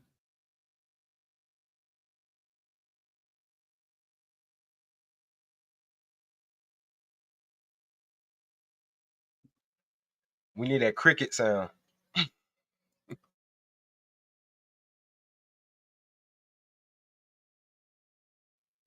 Yeah, because nobody ever answered my question when I said that if women keep their chastity to themselves, then the men, you wouldn't have to complain about these men knocking y'all up and leaving y'all. Because it'd be kind of hard to do unless they took it. I'm sorry, Mr. I don't disagree with what Princella said about like I said, we had this conversation the other day. Women need to close their legs. I've been saying that forever. Y'all control access to that, but it's like I said, it's just funny how y'all can hear the same thing from 20 different people, but you got to hear from this certain person for you to agree. What, the truth don't ring? Everybody a liar except who you like, right? Like, and be honest with you, and I said this before, and I say it again, right? If she don't expose herself, y'all expose yourselves. We told y'all from the giddy up she was on bullshit.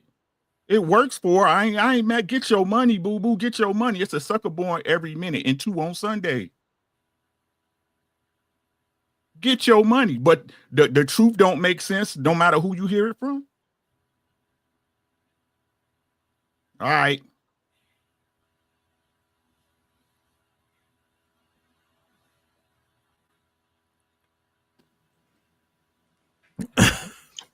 I don't know, man. They would never close their lid. They would never close their lid. They would never close their lid, man. So that's a no, fam. You need to forget about that one. So forget about that one. They love raw dick and don't hold you like it ain't no tomorrow, fam. Stop. They're never gonna close their legs, but we not gonna stop hitting them either, though. That's the whole point. So what? Don't start with me, Mr. Willie. Real. I mean, we expect for them to close their legs, but you act like we not going. How many bras have you fought with Honey Pat Williams? Man, why is that even in account, man? Because you say so. That means you got to throw yourself in there too, right? Of course, like I haven't played a part though. I'm not saying. Okay, let the youngin have their fun, bro. So you be quiet, all right? You already out of the game. Man, yeah, let me say this real quick. Let me say this real quick. So, Princella, if you fucking watching this shit over on TikTok and you too pussy to fucking stay here and you go fucking review the shit while it's still going on live, Stop being a weak ass bitch and be the real man you pretend to be and actually have a fucking debate. That's fantastic. Come on. You know, Hamp, she left your shit, right? And now she dissing you because they talking about he has allegiance to losers and all this fucking bullshit, this weak shit, right? So I know she whatever it was you guys had, that's business. I'm not trying to fuck with the business.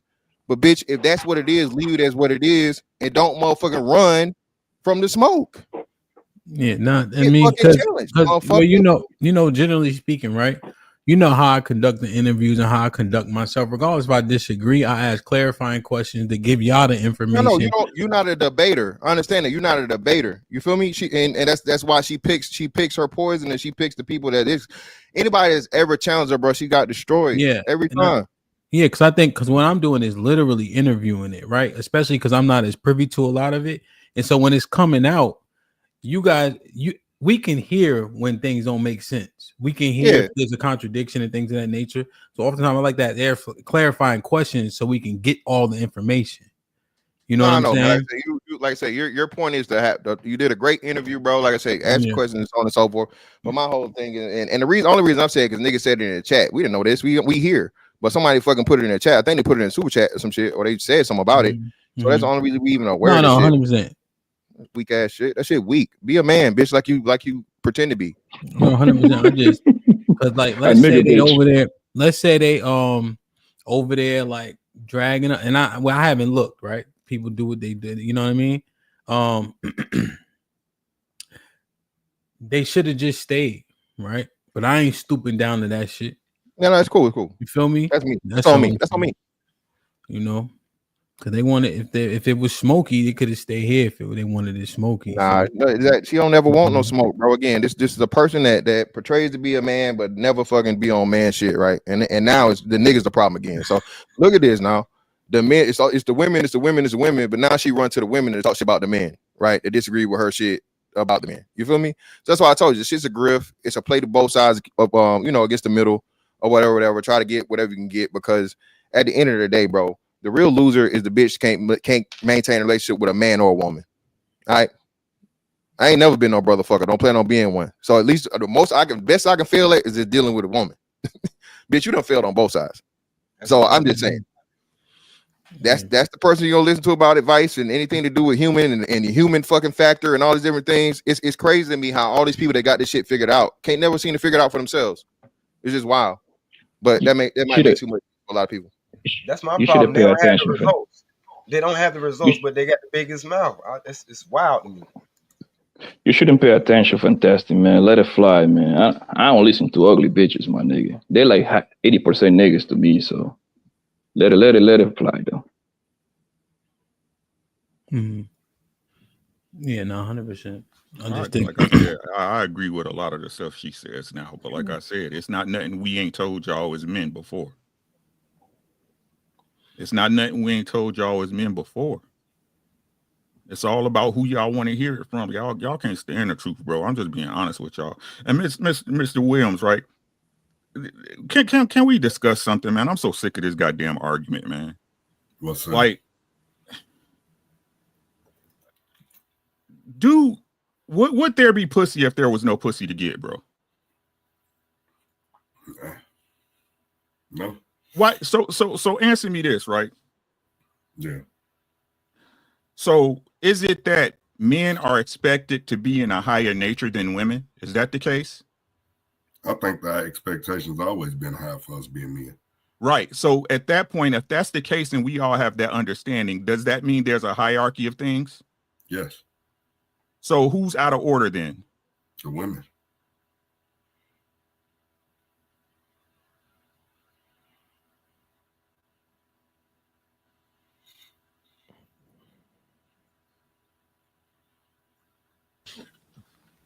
So, Mr. Williams, finish that thought. What would be your advice? My advice is just like what I was saying. We need to start with building our relationship with these women so we can have the hierarchy back and create this nuclear family that we all strive for. I think that's the only way we're gonna get order, but we have to repair and build with our women. And I think that's where we have the disconnect. because it trickles down. It's better when we're in accordance with our women, our children do better. Understood, right? So what do you define as leadership? What do y'all see as leadership, right? So at work you got a boss, right? Even though you may know better, right? You still got to go the way of the woo, right? Until you can boss up, right? Yeah. Right. If you was in the military, even though that your sarge might give you bad intel, right? You still got to follow them, right? It don't matter if you like it or not, right? Yeah. Right. So why is it that women will get with a man that they say they don't agree with his leadership and then complain about it? That's I don't know. Only thing I can go by is how my father raised me. He raised me with structure, man, and discipline, and to follow the rules and to make sure that you're trying to be an efficient leader. That's how I was raised. So that's all I can go by. What my grandparents and what everything that I seen and what I was taught. But I was raised to be structured and disciplined. I was raised to be on a schedule. That's how I was raised as a man. You make kids, you take care of your responsibilities as a man. Raise your kids, take care of your family. That's all I know. Right. So raise your kids, right? Right. You're responsible for them, correct? Yes. Right. So when it goes bad with your kids, right, even though they're their own people, don't it fall on you? Yes. Yes. Now, so as they get older, I'm gonna tell you, as they get older, all my kids are older. Now I can be their advisor. I'm always gonna be their parent, but I can only advise them. They're still gonna go out here and make their own decisions. Only thing I can do is be an advisor, just like with my grandchildren now. Only thing I can do is back up my kids to make sure that they're doing the same things that how I raised my children. But I have to have that discipline with that. Like now, my oldest grandchild is 12, and she's a girl. So I have to teach her the same way I'm raising my niece, and she just turned 13. So I still have to do that, but I have to be an advisor once they get to be a certain age. They're still going to make their own decisions. Now, if you don't get in too much of some crazy ass trouble, I can back you up. I can support you and give you that. But ultimately, if you go out here and you just do something all out silly, I have to let you suffer those consequences. Okay. That's the difference. I have to have the discernment to know what I've raised you to be. And if you walk through this damn door and I told you not to, if you do that, then I'm going to have to let you stand on your own as well. Even though I might be all the way in the back, I'm not going to never leave you. But sometimes you have to. My oldest child this month will be 32. And they all trickle down until 24. So I have to do that. So I know all of this shit. Right. I got you. Right. So if women don't want leaders, they say you shouldn't say you're a leader and that you guys are partners. Don't that mean partners share blame? Right? If you're in a business, right, and a business goes bankrupt, right, both of you guys fail, correct? Yeah. Right? So is it fair to say, since women don't ever want you to that they say leaders don't blame women? I think the difference is, Uncle Rick, regardless of what a woman says, if you know women, you already know that they'll say, yeah, we know we're partners, but they know let's that keep it right there. I don't even need to. Let's keep it right there. Let's keep it right there. Right. Woman, though, I'm just saying, if you know, right. Would you say majority or minority though? That they know that I would say majority. Now it could be a loud minority that might view that way and act the fool or what have you. But I would say the majority that are in relationships and marriage, right. I think they understand the hierarchy. Right, they do, right? Because most wouldn't get there if they didn't, at least knew how to fake it, right? But my question, what I'm saying is this, right? Mm-hmm. So why is it that we have the understanding that when most women talk, they talking bullshit, but then we take all these women's words like it means something? Well, they go more off of feelings than we do. We go right? off a logic, they go more off. I got you, right? Why is it that women tell us that they lie better and they cheat better, right? And that they're able to listen, right? But this is what they say, right? That they lie better, that they cheat better, that they deceive better. But what's the saying? Believe all women? No. You'd be a fool. But that is the saying, though. Yeah, it's the saying. But I mean, if you lived out here in the earth, you already know that's full of shit. So then why do we continue to make judgment calls on them like they're speaking facts? Because the power of the pussy. What is the one thing that men will do? We will acquiesce to get the cheeks. So why isn't the understanding that men like to fuck? Your point, the point you made earlier, we going. So again, if women and men have this understanding in nature, in nature, why is it that it's allowed to be used as a weapon against men when we all have this fucking understanding? Because we were programmed since you were born. You were programmed to love one person unconditionally, which was your mother who that's not even my point. That's not even my point, right? I'm just okay with right. What I'm asking you is this, right? Again, why is it that when we're trying to make a substantial move in a conversation, right, we have individuals as yourself, right, who try to say who try to weaponize pussy against men when we have an understanding that that is 80% of the motive of men doing shit for women?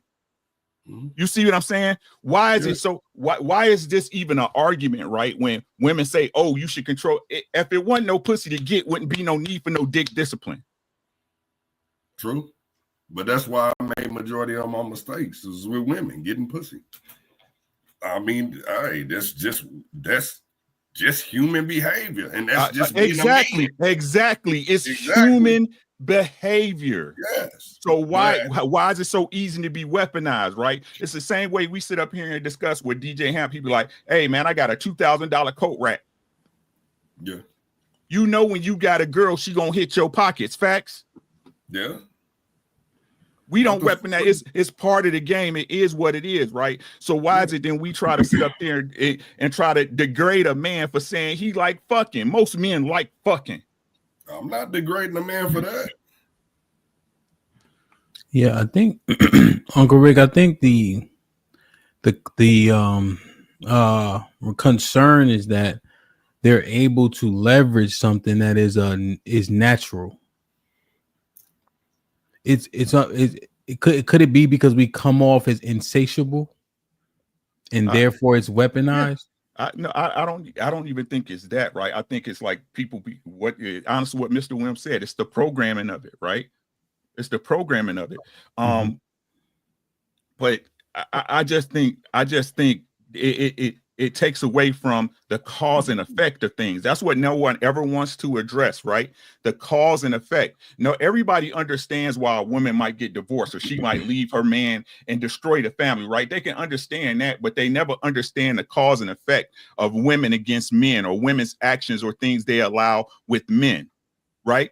So when they use this excuse, right? Well, y'all want sex. That's why we do it. No, if y'all was the women y'all say y'all would, and y'all was looking for the particular man that y'all wanted, right? You will hold off because that is what's in your control. Just like we had these arguments about marriage. What we say when a dude get caught up with a chick, right? Especially if you warned him, the Travis Hunter situation, right? Hey man, don't do that, bro. If she gets you, she gonna get you, right? And then what do we say as men and women, right? When that man get caught up in the sauce, right? Hey, everybody told you should have known, bro. Right? You should have known. It's fucked up. It's messed up, right? But then when it comes to the man part, when men are actually interacting in something that every man and woman knows from the jump, it's the baseline of the fucking game, right? Which is sex between both of us. It's such and such whoop-de-whoop. No, it's him. Da-da-da. Like I keep telling y'all, we take the blame for everything. Yeah, and Uncle Rick, I was gonna say this, right? You know what's crazy, Ham? I just realized, like, within this conversation. Yeah. There's a term for everything else, right? And excuses get made. You know, fat motherfuckers, fat shaming, don't fat shame them. And you know, you even though you gotta eat, you overindulging in eating but becoming a fat ass is you know what I'm saying, something that you decide to do. It's not something that you're, you know, biologically driven to do. You know, hereditarily possibly, but you know, that's very few and far between, pretty much, other than your own self-control and your eating habits, right? I keep telling y'all this is why I always bring it up. I don't think people understand how like important a biological imperative is. Like you subconsciously have this voice in your head that tells you to do some shit. Your body makes you want to do it. Everything else in the world, there's an excuse for it. Well, you can't help that. He has a thyroid problem. Motherfucker, y'all don't even know what the thyroid at. Everybody gets a motherfucking excuse made for them other than men that actually are, you know, is without men's insatiability, as they call it. That's not the case. People would fail to fucking exist. Hemp, do you understand? They're complaining, right? Not complaining, but they pointing out America's birth rate is the lowest it's ever been, bro. People don't understand what's important about a birth rate, because you need people to replace the other people. If you have it way too lopsided or whatever, shit gets fucked up, because now people can't work jobs. You got too many old people that need to be taken care of that are, you know, not negative, but you know what I'm saying? It's just way too much stress on a society, on the ecosystem, right? Italy, yeah. So you guys are shaming men for something that's a fucking necessity for just the world, for the species, right? And then you villainize men for some shit that you pervert, and like you said, you use as leverage against them. Bruh, there's more fucking sex fucking commercials and sex shit than McDonald's commercials out here nowadays, Hemp. There's as much motherfucking shit for pussy than it is for fucking food. What, Mr. Fantastic, one point of questioning for clarification. Is the biological imperative for sex or for procreation? Sex is a part of procreation, Hemp. The wonderful thing, I don't know if I said this before, but somebody tried to argue this. Okay. So, Hemp, is there ever been a time when 100% of sex results in pregnancy? No. Not even in other species, correct? Mm-hmm. I got a better question. So hold on, just real quick, Mr. White, I got you. So, Hemp, when people bring that up, it's a question in bad faith. Of course, even though the purpose is procreation, it's pleasurable. You know what I learned today, Hemp? I saw this shit on Joe Rogan podcast. Joe Rogan said every fucking female dolphin is a hoe because the infanticide is so fucking heavy in the dolphin community, and they have a higher intelligence that, hey, if this pup, that's what they call a fucking baby dolphin, isn't mine, they will kill it. The male dolphins will kill the other pup.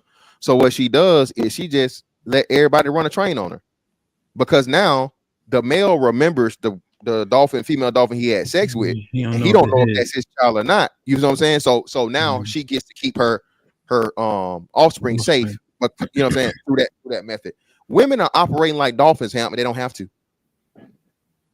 Women out here motherfucking giving that puss up to everybody. Like, oh, it ain't his kid. You go get him out. No, bitch, you just, hey, you like fucking. And it's never nothing on the other side. Hell, 90% of the sex toy industry is for who? Women. These bitches got so many things to do with their pussy, Hemp, like, goddamn, but we the freaks. Women have all these alternatives to dealing with the main source, and men are the problem. Inside the pussy, outside the pussy, like the creams and lubes and all this shit. Hemp, the part of the reason why these hoes going crazy is Hemp. I bet you can't go to your local Walmart and find Clear Pedialyte. I bet you all the clear gone. Why? Because these hoes done find out they make your pussy wetter. Niggas the freaks though. You can't make it up, man. Shout out to tell me something. You can't make this shit up. Niggas are the problem, and niggas are the sex fiends, and niggas are just you know. And what are we doing? Like Uncle Rick said, if there was no pussy to get,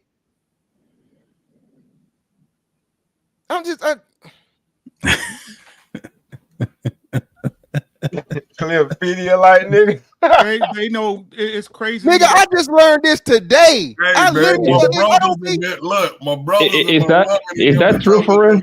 2 weeks, Pedialyte. Is that true for real, Fantastic? Bobby Blanco about to go order some on Amazon right now. Look, no. Nigga, look, yeah, we don't go TikTok, man. I just learned this today, bro. I was looking for some shit for Saquon Barkley, and somehow that shit came up, bro. What is the secondary effects? It's no secondary effect, bro. You just hydrated. Something gotta happen, bro. No, it's Pedialyte. It's just you just have. I mean, shit, if these hoes knew how to drink water, they would have these problems. Basically, bitch, put some more water in These hoes love to drink Don Julio, nigga, for breakfast, nigga. They don't drink no water. That's why they pussy dry. My question was for him. Alcohol is a diuretic, Poppy Blanco. That shit motherfucking take all the moisture out your body, bro. As soon as they get in the club, what they doing? They want the lemon drop special. They want the bottomless mimosas with a little salt on it. Salt. Yeah, all that alcohol. You wonder why your pussy dry. And stink too sometimes. I ain't say that, brother. Poppy Blanco said that. I ain't say y'all had the stinking pussy. I just said. I said it. I said it, nigga. I'm a pussyologist. My question to him though was because we get it conflated and they try to make it seem like sex is only for procreation. But as a married man, every time you and your old lady have sex, are y'all thinking about procreating or having a baby? No. But at the same time, most people smash for pleasure. I know, but at the same time, if she wanted a baby, what's the frequency of that sex gonna be? I'm gonna leave it there. Well, I guess what my question was more so asking the biological imperative for most men. Is it to procreate or is it just the feeling? The feeling. No. The biological imperative. No. The biological imperative is just that. It's to procreate. Yes. In the process of the procreation, it happens to feel good. It happens to be pleasurable, and because like I said, the way we're set up of higher beings, like you said, us primates, dolphins, and a few other species or whatever, what have you. That's you have sex for pleasure, not just because it makes you feel good. I mean, it's like you listen. Every sexual act, we give niggas more flack for wanting pussy than junkies want drugs, man. I think niggas make excuses for addicts, drug addicts, but now a nigga is a biological motherfucker. You know what I'm saying? So the overarching reason is. Go ahead, Pop. No, go ahead, boss. Go ahead. I'll go after you. No, I was just gonna say real quick. I guess because we're looking at the results. So the results are poor, which is why we scrutinize so much. Even though drug addiction and things of that nature, but I think because we're not doing well from being so promiscuous, which is the reason why it gets more scrutiny, essentially. Yeah, but now we got to go by. So who's being more promiscuous? I'm just telling you what if most niggas not getting pussy like that, right? We 8 bodies, Hamp. That's why I keep telling y'all. I'm not saying men are perfect. What I'm saying is men don't have enough. Not enough men have enough sexual access for the onus to be on the men. Some niggas lucky to get pussy twice a year, Hamp. What? Let me ask you a question before Poppy goes. What percentage of black men do you think actually don't get no pussy?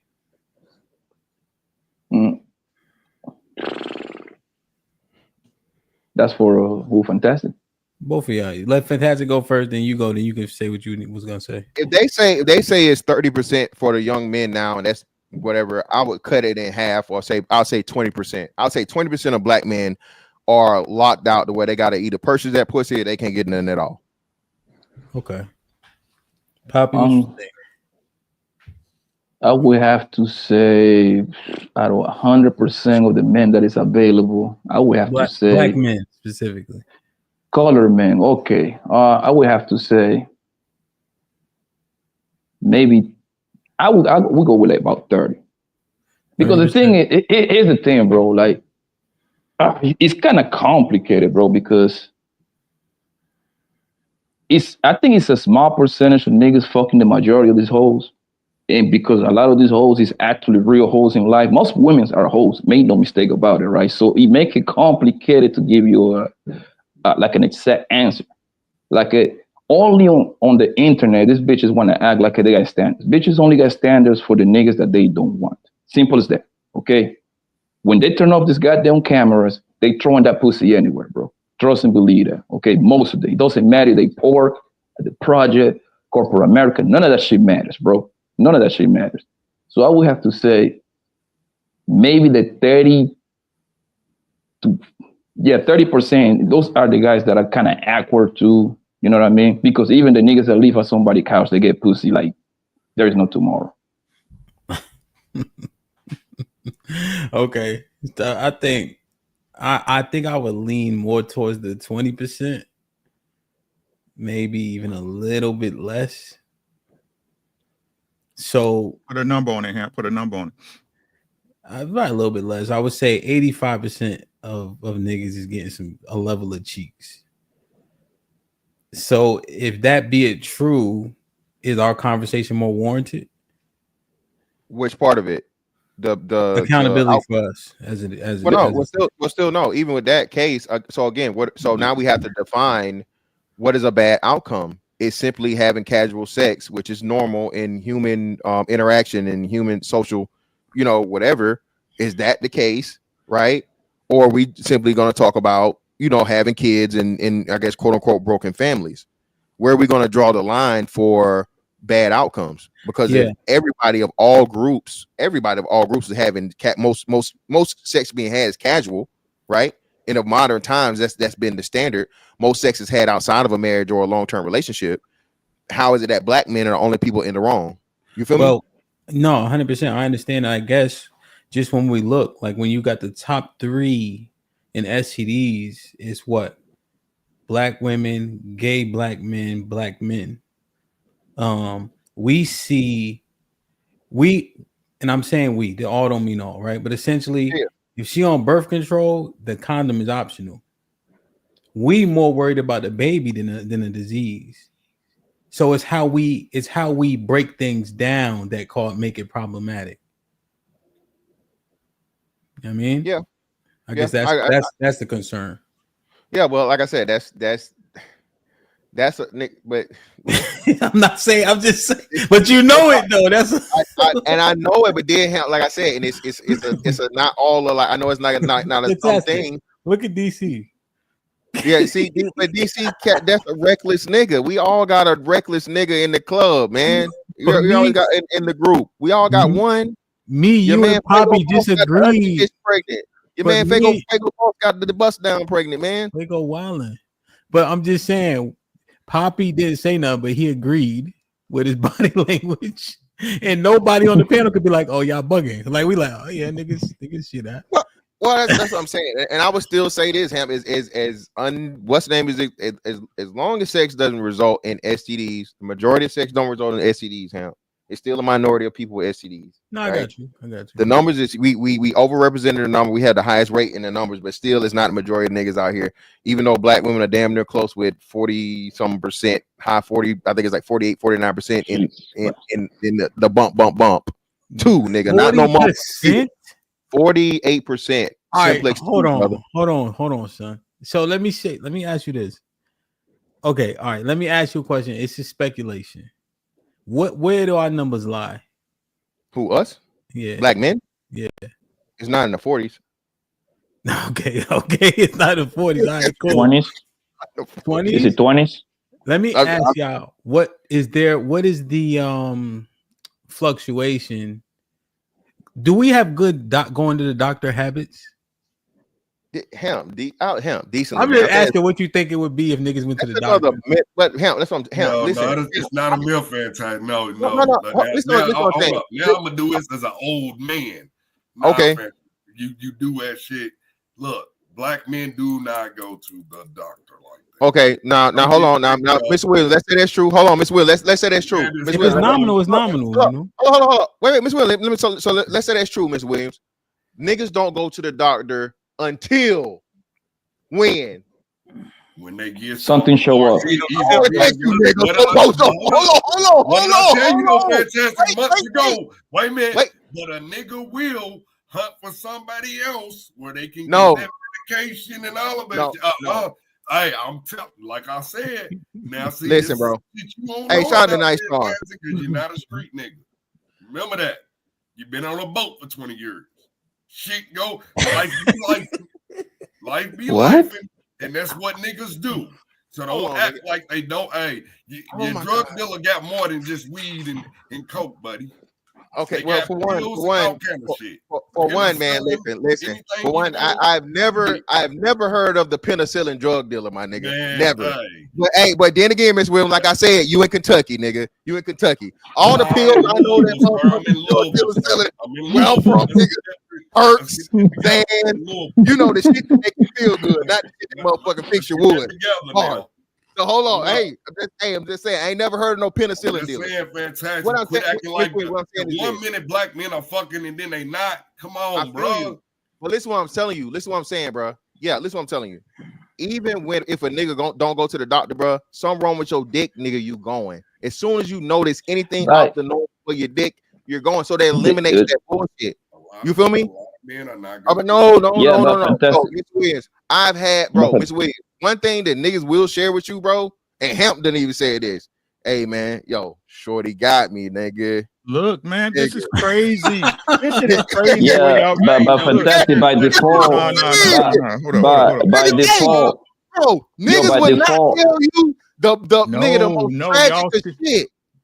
Go ahead. Yo, by default, fantastic. By default, women will go to the doctor more than us because they have to go there annually for the tooth tests for per year, the annual shit. Blanco, I understand that. I'm not doubting that. But what I'm saying is this: for the topic at hand, where we're talking about, it makes it moot because the reason we know niggas have a high STD rate as it does is because niggas gotta go because you gotta get an STD. Most niggas is not going to the drug dealer for the penicillin, my nigga. All right. I can tell you this. I can tell you this, Mr. Williams. Ask how many niggas have been on that motherfucking boat or in that motherfucking trip. Hold on. Mr. Williams, hold on. You want to make hold on, Mr. Williams, hold on, bro. Now, Mr. Williams, what military niggas love to do is get out here in these foreign countries and fuck hoes. Okay. I know y'all do. And ask Trigger Mike ain't here. Ask Trigger Mike how many motherfucking penicillin shots he gave. Uncle Rick's in right there. Uncle Rick's in right there. So what are we doing? So what are you saying? I know that. So that's what I'm saying. So it's not something that's exclusive to street niggas, the niggas in the street. Even though we do believe y'all niggas, hey, we will give street niggas the Dirty Dick Awards of eternity, my nigga. We ain't gonna fight you for that one. But what we saying is this. Y'all act like y'all know who I am. But what we saying is this, bro. Yeah. If something wrong with a nigga dick, bro, he's going to the doctor. You not gonna tough that shit out. You not gonna fucking try to figure it out, nigga. You not gonna walk around this bullshit. Y'all still walking around this shit. Y'all still walking around this bullshit.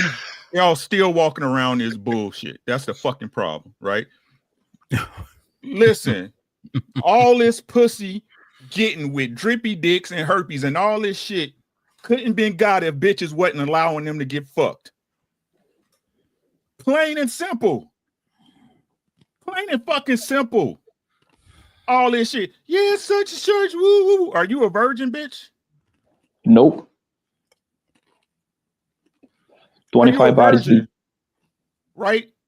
But we the leader, so we can't blame you for being a hoe, for you not taking care of your pussy, right? Every dude was so smooth, right? That on the first date or the second date, you just gave it up, right? Every man him. Every man, like DJ Hamp said, hey, but shout out to DJ Hamp. Hey, man, what I'm saying is, bro, make yourself better so you can gain access faster. You don't need all of that. Trust me. Hamp, share my screen so niggas don't think I'm out. Fantastic just be saying shit. He don't be having no sources. Fantastic just be talking shit out here. It's not about accountability, niggas. It's about what you're responsible for. If I marry a hoe and she take me to the clinic, even though she's a fucked up woman, it's all on me. Facts, fellas? Yeah. I Right? agree. So if it's your pussy, right, and you getting burnt up and you having babies by dudes that don't take care of your kids, whose fault is it? Again, that's our fault. That is fucking crazy, son. What it says? It says a news report from the Center of Disease Control and Prevention says that Black women have the highest rate of herpes infection at 48%. Nationally, about 16% of Americans between the ages of 14 and 49 are affected with genital herpes.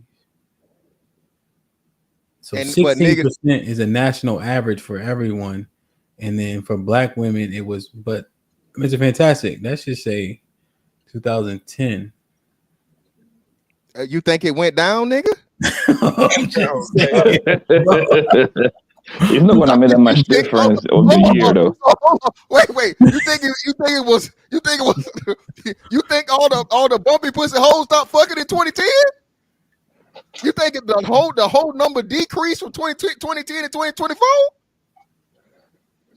Yeah, the number ain't gonna change that much. Now, I keep telling y'all this shit. Black men have been blamed, and the projection of Black women's sexual promiscuity and irresponsibility has been put on us when it's never been us, bro. Niggas, hey man, strap up, bro. These hoes dirty. These hoes get you pregnant. They out to get you. Black men are told, nigga, you gotta treat motherfucking sex, nigga, like a motherfucking like a boxing match, nigga. Protect yourself at all times. Drake told you he had to put hot sauce in the condom because bitch trying to steal it. You know what I mean? Here I want to be nice, and here's the thing, right? When we're having a conversation, this is the point that Uncle Rick continues to make. If women and men overwhelmingly agree that women control access to sex, that's the stop. That's like the full stop, essentially. If women agree that y'all control access to sex, if you're in control, you would be more responsible in that juncture, right?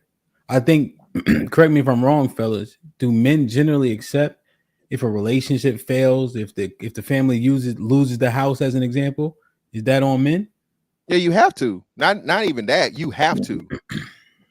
But I'm just saying, right? We have to. You see them? Yeah, I'm just saying that there has to be a responsibility here. We understand it. Even if she fucks something up, at the end of the day, generally speaking, it'd be on us. Yeah, that's right.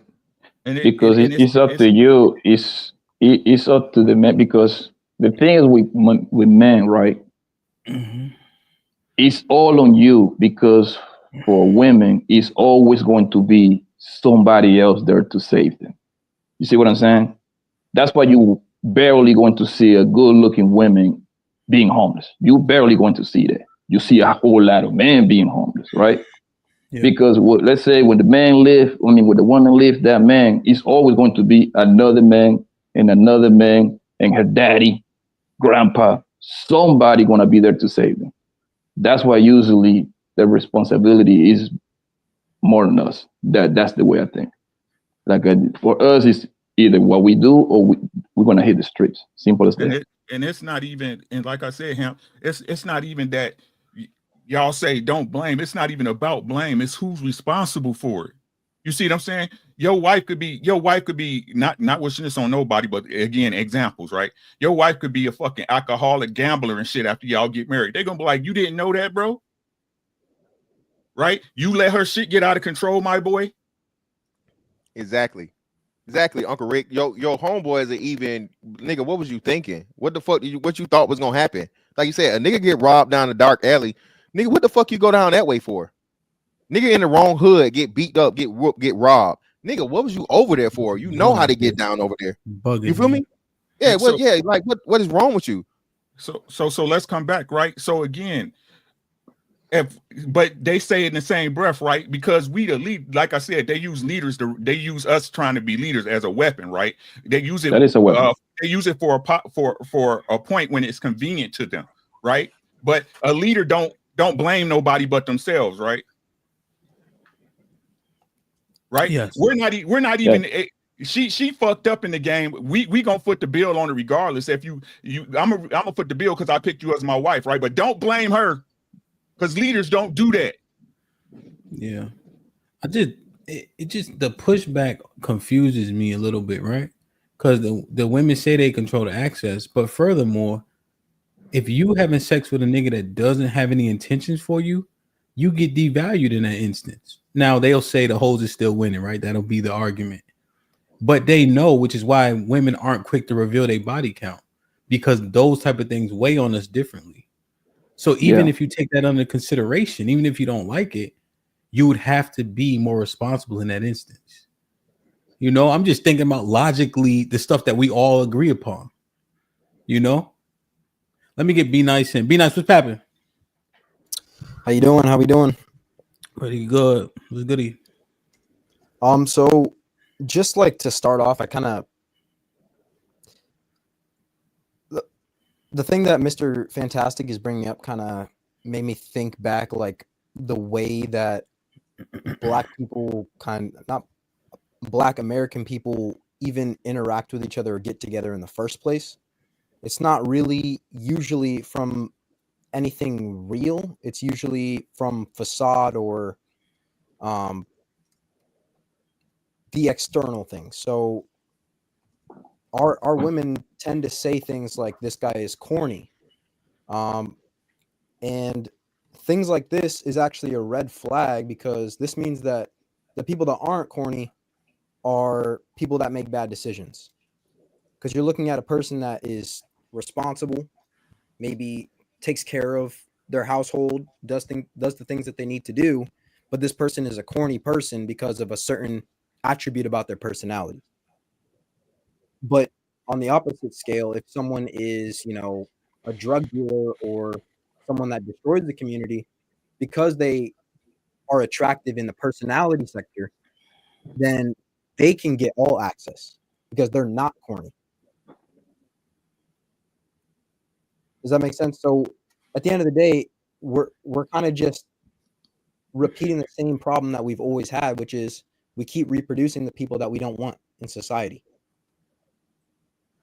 Okay. But what were you saying about the corny nigga and not being corny?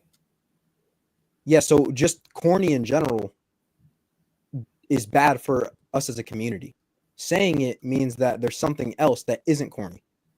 Now, where are we right now? We're in a hellhole. We're in a very bad situation in terms of our community. So using corny is actually the problem with us, because we're not looking in the right places in general. Yeah, I hear those things are kind of slippery slope though. Like we had the conversation about like money as an example. Now niggas be like money shaming. Oh, you think because you got money, you this, that, and the third. You know what I mean? Like the truth is, my nigga, you broke or you corny. Like those things can be like you could, you know what I mean? It's like when people be winning, then they kind of get demonized a little bit, right? Like people know that, and then I think you can win if you know you corny. Stop trying to do cool nigga shit. But if you a corny nigga trying to do cool nigga shit and win with shit that don't belong to you, you're probably gonna land at a deficit. No, I completely there was agree. Niggas at what's that anime shit y'all like? Karmacon or Mobilecom or some shit like that. DreamCon down there in Western Land. They do it. DreamCon. That's the black ones. Yeah, there's black people there. And then we just had Afro Tech in Houston. Mm-hmm. Corny niggas was winning. Yeah, but because that was the scene. You know what I mean? But they were just they were just being them. Feel me? Yeah. You know what I mean? And just doing what they do, as opposed to trying to, just rock out and understand yourself. People try to overcompensate, you know? But isn't the woman that decide who the corny nigga is, since they are the one that gotta fuck the corny nigga or the lick nigga? We don't care. Nah, I don't care what the corny nigga is. Yeah. I think kinda Poppy, but I think we determine it more so. I don't think so, because every time I've been doing since high school, bro. Every time that I'm with a pretty ass bro, guess what's gonna bring? Most pretty bros gonna be around. Most pretty bros want to fuck me, right? Mm-hmm. The corny guys, they quote unquote, the women don't look at them like that, and that's where they look. If I'm a how you call that dating coach, whatever, right? That's the first thing I would do with the corny guy. They come for either pay me for a section or something like that. Hey man, I'm gonna get you a bad bitch, man. You put a bad bitch next to a corny geeky guy. Most hoes want to know about that man. So that's what I'm saying. The women determine who the corny guys since they want to sleep with them. I mean, since they decide who they're going to sleep with. Yeah, okay, I understand. I guess because men can do things outside of women that instantly make them not corny, right? So generally speaking, the niggas that play football, the popular ones especially, aren't corny. Like they won't be categorized because they're good at that thing. I guess that's what I'm trying to reconcile. You feel me? Now, basketball niggas is corny off the rip, but they pass the test. Shut your ass up, God damn. But this is like outgoing.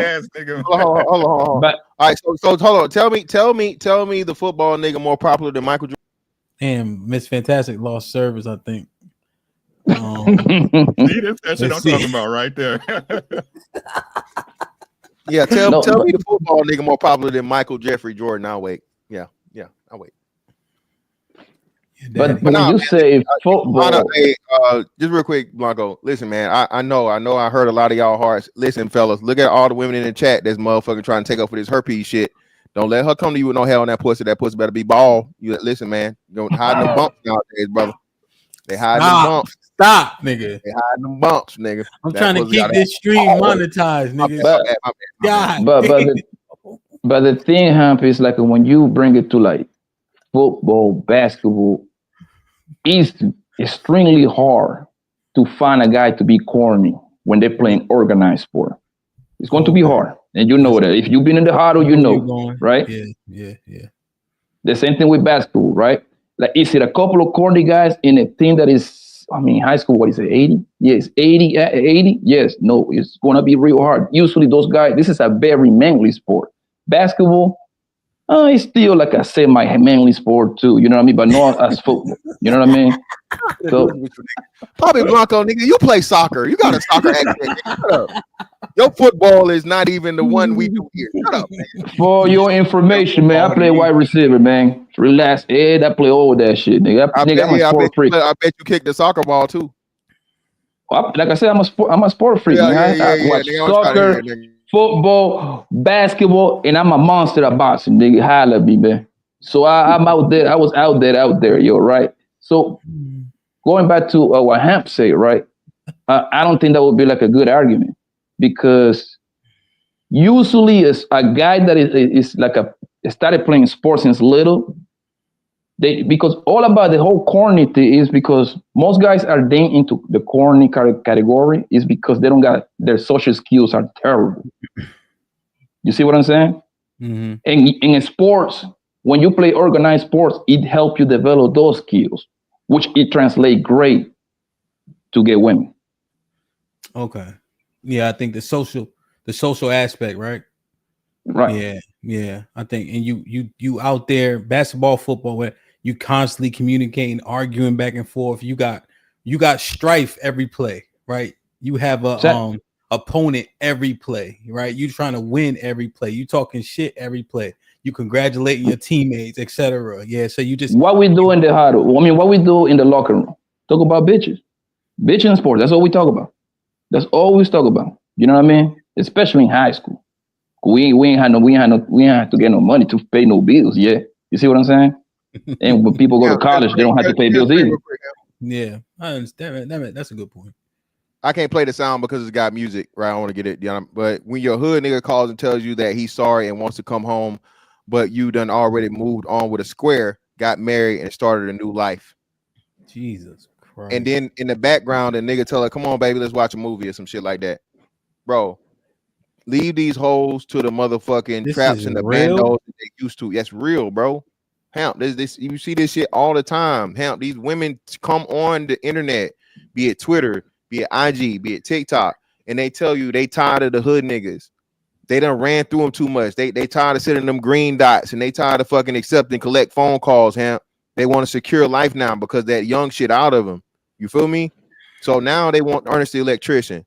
Now they want Paul the plumber. Now they want, and that's why I told you, listen, if you are that quote unquote high value man, my nigga, you in your late 30s to 40 and you peaking and you gonna give this shit over to some bitch that ain't never been there, you a fucking fool. You get what you deserve. How many views that got? This on Twitter? Shit, hold on, let me see. This is second. This is like a what's name, Hamp. So on Twitter, 2.2 million. And the original thing is came from IG. I don't know where. Do you think that's real, Fantastic? Do you think that's real? So, Poppy, yes. that was my, but that's my right. That's what I was about to say. Even if it is a skit, look at the comments, look at the views. right? The it acknowledges that that's a sentiment that's shared. You feel me? That's one thing I was thinking about with skits and shit. People like, oh, it's a skit. But how many people agreeing with that motherfucker? That's the point. You feel me? How many people did it resonate with? You know what I'm saying? Which is that. So regardless if it's a skit, the fact that people like she right, that's the it. Yeah, but Ham, do you believe that do you believe that people change once they reach a certain age? I don't think they change, Poppy. I think they mask. I think people generally stay the same, but they know how to control certain aspects about them, essentially. Because I'm a believer that once somebody reach like around Blanco, women can't go backwards, bro. Yes, they do. Like, if she's experienced 12 inches, 6 inches ain't gonna do nothing for her. They can't go backwards, bro. Yeah, yes, they will, bro. Because women are backwards human beings, bro. Their likes, what they like change every day. Yeah, every day. Their favorite color today is red. Their favorite color tomorrow is pink. Their favorite color next week is going to be black. You know why? Because this is people that bleed. They bleed once a month for 3 to 7 days a week. So their emotions all over the place. And that's why I always say, like, taking what they say serious is dangerous for men, especially in big decisions. You're supposed to treat them right. You're supposed to hold on one second, bro. You're supposed to put your woman in a Ferrari and then try to put her back into a Camry and watch how that works. That's all I'm saying. Like, if it is the guy that they like, they ain't got no problem doing it. That's another thing. Y'all be giving bros too much props, bro, because women don't care about money like they make it seem like that, bro. Trust and believe that, bro. They just don't. They just say that because it sounds good on the internet, bro. Yo, I've been outside with a lot of females, though. I haven't found one woman yet to ask me how much money I got in my bank or in my pockets, bro. You see what I'm saying? That just know how it is, man. They come in the internet and say it. You see what? Because it sounds cool, because they want to put a price on their pussy. Oh, he got to make 200,000 every 2 weeks. Nigga, that's cap. She don't know that nigga, bro. She doesn't know that nigga. She doesn't. But she heard it in the music. She heard it on the Instagram post. Oh, let me put a price on my pussy. He got to make 150,000. Like, bitch, you live in the projects, man. Stop it. I'm telling you, bro. They just don't. Damn, son. So, all right. So, Mr. Fantastic. Yes, sir. Let me ask y'all. Do y'all agree with her when she said the women's baseline is to be chaotic? I believe that. Yeah, of course. She got that from us. That's facts. Absolutely. And then in terms of the other thing that I read it to her from Jordan Peterson. I keep forgetting the damn verbiage, but it was women aren't physical, right? They can't out physical us, so they have to lean on other things to hurt us, essentially. So the things that they lean towards are, hold on one second, let me look it up. Like, if they want to hurt us back, right? Innuendo, gossip, reputation destruction. She agreed with that. Do we agree with that? Yeah, a woman hurts you with her words, not her hands, mostly. Yeah. Yeah, manipulation. Okay. So I'm just wondering, do you think, do you guys agree? So maybe I asked this again, but I want to reiterate. Are women, does she have the ear of the women? Yeah, she does. Yeah, definitely does. So, but go ahead. But women don't hear what they don't want to hear. We've had this conversation here. We had, like, I mean, on your platform, you can say one thing, help, and you said, no, that's not what I fucking said. Women add and take away as it fits to fit their narrative in any situation. In you know what I'm saying? So if she says 99 things wrong about the women, they still only gonna hear the one that's wrong about the man. And right now, I think she's trying to be, you know what I'm saying, catch more the men's ear than the women, because like I said, the women not going nowhere. But for the most part, just because she has their ear doesn't mean they're going to listen to anything that's critical of women. Women even tell you this. I think when who said it? Love Dorsey said that women don't listen when other women are fucking critical. Women hate her. When a woman's trying to be accountable for another woman, she's an enemy now. But the fortunate part for her is that she set herself up to be this, you know, this anti-man motherfucker so much as to where she's just going through a phase or whatever. She can talk shit if she want to talk shit. We here for her. She's still talking shit about niggas, so we'll stick around for that too. Oh, I see. Okay. What you guys think? Does she have the ear? Because I'm just basically asking if she has the ear. Is there any way that can be leveraged by the fellas? But if you're saying they hearing what they want to hear, then I guess that's no way. Well, hell, I just told you before they go in there, she was just talking shit about your live while you was live with the host. So yeah. Damn. I think people hear what they want to hear most of the time. I just it's like the other day when they keep trying to use, like I said, men should be out there graping women. I didn't say that. I said what I was saying was that we don't have the ability to do that without repercussion. If that was the case, if it was the case that women was controlling a box and no box was available, we'd be like back. No men are out there back in the Flintstone times dragging no woman by her hair back to the cave. That's what I said. It seemed like every dude knew what I was saying, but every woman that want to jump on bullshit said like men just out there graping women. Yeah, like that's what I said. You're fantastic. Wasn't Princella saying that women should be able to with other women? Wasn't she surely saying was. that? She surely was. She was saying women should stay away, abstain from men altogether. And Poppy, and sorry. Well, Poppy, do you think people change? No. Once you reach the ages between, I want to say 23, 25, your belief system is already ingrained in you. Can you make a little adjustments every now and then? You get me, but most people won't change past that, bro. That's what we got popular saying. Once a hoe, always a hoe. You know what I mean? That ain't gonna change. She's just gonna be able to masquerade until the next nigga that make her pussy wet give it up to her. Yeah, I understand. Oh, Chris, you about to say something? No, I'm good, bro. Oh, okay. I thought somebody was about to say something. Yeah. What was So Chia's go ahead. So Chia's saying that women should be in intimate relationship with women no more than, right? Okay, that's not what you're saying no more. So she changed that too. Yeah, I don't know. She been snapping on. She told she had the official pivot with the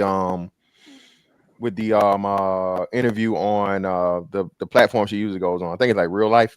Yeah. So she had the official pivot there, right? Us here knew on YouTube knew about her interactions with her alleged girlfriend or whatever, but she officially made the pivot, you know, there to start saying about how women are this and women are that, and pretty much women are the problem and all these different things. You know, to I guess turn the corner. But yeah, man. So what are we now? So like I said, she's still that's a good question, Blanco. Is she still a lesbian? If women are so problematic, and you know, she said she got a girlfriend right now, right? I don't know. I'm pretty sure she said that she got a girlfriend right now. She's dating. So now she just as toxic as niggas, right? Running through holes, right? Yeah, but I've been saying that since day one, bro. She's nothing but like she's a nigga, bro. Don't she say she got like a bunch of bros, like a bunch of girlfriends? But let's say that be the case, right? And we listening to what she said and all that, and how even today she was trying, you know, she was saying both essentially are implicated, right? Men ain't gonna stop dealing with women regardless of how difficult, how toxic, how annoying they are, whatever the case is. She ain't gonna stop dating, but now she can at the very least see what men been saying, right? I know we don't expect her to stop dealing because we don't stop. Agreed. And we've been dealing with the bullshit since 10 years old. Agreed. You know what I mean? Fact. That's a definite fact. So I'm not surprised. It's just like, God damn, this is tough. Feel me? Like that's what I get from it, you know. But that's the one thing that's why I tell everybody, learn from the women. Is it because she loved women? Just you might not learn from who? Learn from Is her it ass. No. Is it because she loves women? No, her baseline is more similar to ours. So based on her premise, she care about women sometimes. Because we essentially care about women sometimes for what we can get from them, essentially. Yeah. You know, that's how I would surmise it. Yeah. She just love that dollar, man. That's it. She love that dollar.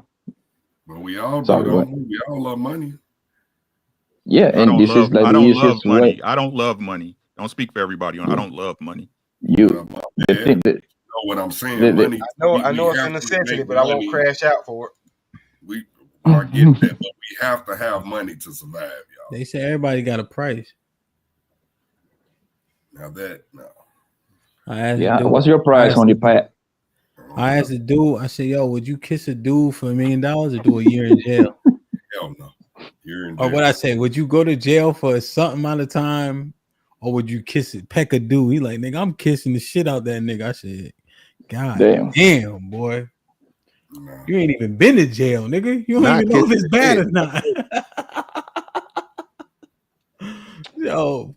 And nigga, then I asked the question, would you kiss a nigga for $1 million? Nigga like, hell yeah. Wow. That's it, bro. That's it. Hey, so that means he would do anything. Whatever worked for you, bro. Hell nah, Uncle Rick. Hey, Ted DiBiase was right, man. What Ted say? For the love of money? Everybody has a price. Money. But do you think that Princella was forced to start talking like that because what she went through with her girlfriend? With the previous men? That's what it was, Blanco. I think it's a culmination of so if I just speak first, it's a culmination of experience. You know what I'm saying? Because we do content, we have an experience that'll change our perception. So because we do content, it's a money grab. The truth is the perception changes. You still do your content, but you go based on what you know now. That's how I look at it. I don't look at like, oh, here's a lane. No, I had what I deem a poor experience. Now I can see what they're saying. Boom, I'm gonna still do content, and now it's gonna be about what my experience is now. That's how I see it. And the reason why I asked that question, hold on 1 second. The reason why I asked that question is because her girlfriend, the little bit that I know, she made her look bad, bro. She put her out there. She made her look like a bad as a girlfriend, as a mother, all kind of shit. Pretty much what like the typical bitch do to the regular guy. You see what I'm saying? As soon as they break up, they put all his business out there. Yeah, that whole turn right did it to Princella. So she forced to say that now. Well, no. So I see that's the thing, right? When people are popular, they get publicized, right? But that shit is inconsequential because men will come out that we don't know and have similar sentiments from things they went through. But people that get publicized get scrutinized. But oftentimes when men go through a thing or people, then they predicate how they feel or how they move based on that thing. My man got robbed one summer by this girl who kept texting in his car and shit. So guess what? Nobody could text in his car for the rest of the fucking summer. Right? You see, that just what happens. But this is so public. Be like, oh, you must be. Nah, this regular shit that be happening to people. No more texting, nigga. Fuck that. She set me up. It ain't happening again. You know what I mean? Like, Poppy, you box. You motherfuckers, right? Especially niggas lead hand. Stay low as shit all the time. Right? Until that motherfucker firing back for real. And then once you get your bell rung, guess what that lead hand do? It come up from now on. That's all I'm saying, right? Motherfucker say, oh, well, Mayweather box with the shell. Nigga, the shell is fucking impossible to a slow nigga with no reflexes. You know? And then once they ring this shit, niggas like Mike Tyson for the rest of their life. So that's how life be happening. You feel me? Like, that's all I see. Like, just regular shit, you know? I agree. I'm sorry, Pop. No, go ahead, boss. Go ahead. Yeah, I totally have to agree with that, and I'll have to concede that it makes sense, right? But at the end of the day, like I keep telling you, I think that's the biggest problem with us is that we don't value experience. We don't value wisdom. We don't believe fat meat greasy. Oh, I just found out for myself. Like I said before, we told y'all from the giddy up what it was. Y'all didn't care. Y'all don't care to hear it. But as soon as it comes from somebody y'all like, that's when it ring bells. God sent messages through everybody and everywhere. What if he walked by was like a burning bush talking? I don't believe that shit. Yo, you know what's so ill about that, right, Uncle Rick? The nigga Moses, right? As an example, they say he was comely, like he was handsome, but that motherfucker stuttered too much. So nigga like, Moses, shut your stuttering ass up, nigga. But Aaron was an orator, you feel me? So a lot of times he like, tell Aaron, let me sit there and be a trophy. Let Aaron do the talking. You know what I'm saying? It take a lot for people to hear. Yeah.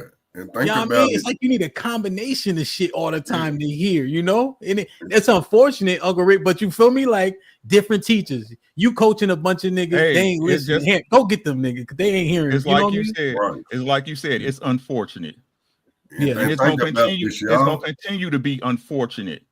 And Rick, think about this: how many times have you told your kids or cousin or what have you, or even your woman, something, and you've been saying it for a month or two, and then somebody else says it, and they come back and say, "Oh, such and such said this. I've been telling you this for 2 months." Right. But it's a good idea now because somebody else said it. Mm-hmm. It goes that way. That's life. Right, and that's a problem. Yeah. It's a problem, yeah. And that's a problem just because I ain't gonna even because I'm bitter. My bad. Like you made a good point. You're correct. I'm bitter. And I'm just saying, like, you know, and again, I gotta do more due diligence. But if they listening and what she said can be helpful, then I'd be like, hey, fuck it, let's push it. But I guess y'all saying it's cloaked in a whole bunch of other shit that may be hard to see through, essentially. But don't you think by doing that, it kind of like cancel out this stuff that you're trying to do? Like because you're pretty much giving her more, you will be giving them more eyes instead of putting them down so nobody can see them. The like her example of like seeing something for what it is. Yes, because think about it. A broke club is right twice a day. You see what I'm saying? Yeah. So obviously, out of every 100 things she said, 2 of those things is right. It really don't matter. It shouldn't. People like that should have been given the clout like that, bro. That's what I believe. I understand. I understand that business part of it's a business part of it too. So I get that part because when you're doing this kind of business, you need the complete opposite opinion so you can go against that opinion and battle it out pretty much. I get that part. So it's like I put you in a messed up position. That's what I think. I think what it is I'm not totally like versed on all of it. You know, you see all the clips, you know. So essentially to have a conversation in real time, ask a couple clarifying questions that could either have it contradict themselves or clarify it. You know what I'm saying? I think is valuable. What I'm saying is now that we hear it, if it's helpful, can we use it? Or is there too much history to be undone that can't be undone, and therefore we have to throw it away? You see what I'm saying? That's my analysis. Yeah. And that's just because we supposed to come up with solutions anyway, right? So you take the good, keep it, and throw the bad away. I mean, we supposed to be men. That's how we were taught. But Mr. Williams, I don't know if now this could be unfortunate or not, but regardless of what we say, the messenger matters. Like it does. It just, you know, I don't know if we like it or not, but yo, who's saying it matters? Maybe more than it should, just to be fair. And that's why it's over with. Because think about it, Hamp, right? Let's say you coming in good faith, right? Mm-hmm. You actually live what you're saying, and you are like a stand-up guy, right? And then let's say someone like the Cynthia G. Ho, right? That she said that all baby black boys should get clapped. You see what I'm saying? They should get deleted, right? How can you go against that, bro? And let's say you have her over here to tell you why she thinks that way. There is nothing that she can tell you. She can explain something like that, bro. You know what I mean? Yeah. So Yeah. you come in good faith. She completely go like she completely to the left, right? And most likely she don't even believe that herself. That's the point. It's to me is you don't got nothing to gain on that particular point right there. I see. You gotta tell me what you just said. Well, tell me offline. Yeah, there's shit you can't come back from, 100%. So I can see that point to you, 100%. I just the men incapable of love thing. I just didn't understand it. That doesn't feel, and I'm saying feel right, extreme to me. I'm just like, why you said that? Now you talking about who should not be alive based on what they are. That's a different ball game, you know. So I understand. I can see that point, Bobby. Mm-hmm. That's the foundations. That's one of the major foundations of her whole thing that helped her blow up. You know, again, vilifying men. Men aren't capable of. You know, all men want to. You know, violate women sexually. You know, all these different things. That's crazy, bro.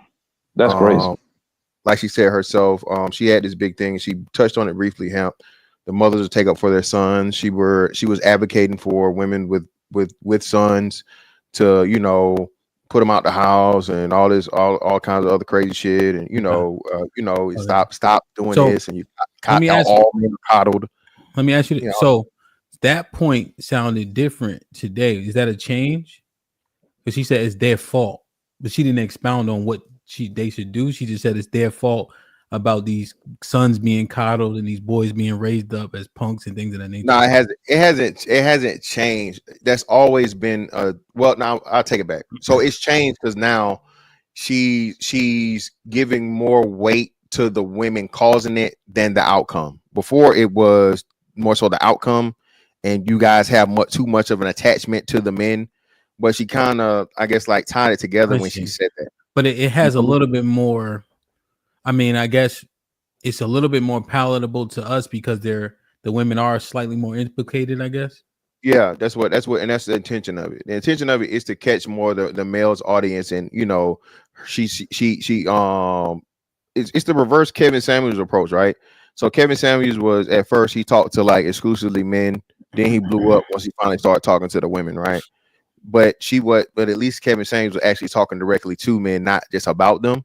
Mm-hmm. So for her now, she was talking about men, criticizing men, heavily vilifying men, and now, okay, I'm gonna, bring the men in by saying the women are the problem and women are this and women are that, and point out all the shit that men have already pointed out about women. So now you get the best of both worlds. I see. Okay. So when I got a meeting at 3. So I guess if we look at the Kevin Samuels approach, it's a misnomer that Kevin Samuels didn't help a lot of women. You know, what was posterized was the women that saying good riddance, we glad he died. But it was a whole bunch of women, if you watch those lives, they got a whole lot from him. A whole lot of women that had the opposite to say, but nobody watches the 3-hour live stream. They just watch the clips. Yeah. You know? So do you think he helped more women than became jaded because of Kevin? Well, Jay, I think jaded is a appropriate word, but I think it was more so incensed and offended than jaded.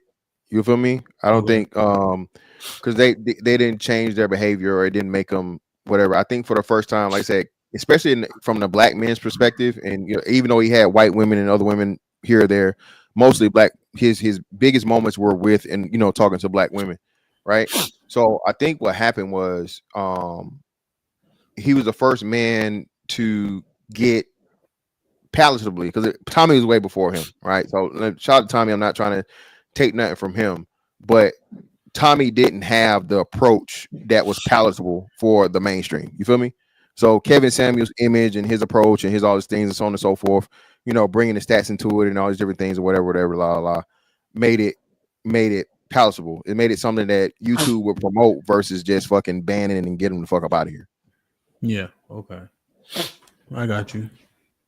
Okay. Well then, yeah. So, because my follow-up question, you pretty much answered it.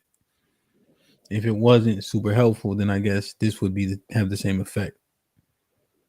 You know what I'm saying, essentially. Yeah. But wasn't most women happy when that man died? See, that's what when I was looking at the lives, Poppy, the overwhelming majority of the conversation he was having with women was pretty cordial. Like a lot of them were listening, but you got to sit through the whole. And I ain't saying sit through like it was boring. I'm just saying you got to sit through the 3 hours. The ones they clip are the ones that, even like we make clips, right? I'll put it up there. DJ Hamper, Miss Fantastic. We don't never argue, but unless I just need to kick his ass on something. But like I'll put it and it'll be like we just talking back and forth. Now we are opposing ideas, but we just having a conversation. You know, it was mainly celebrity women though that was doing that. It wasn't. It wasn't really as a whole.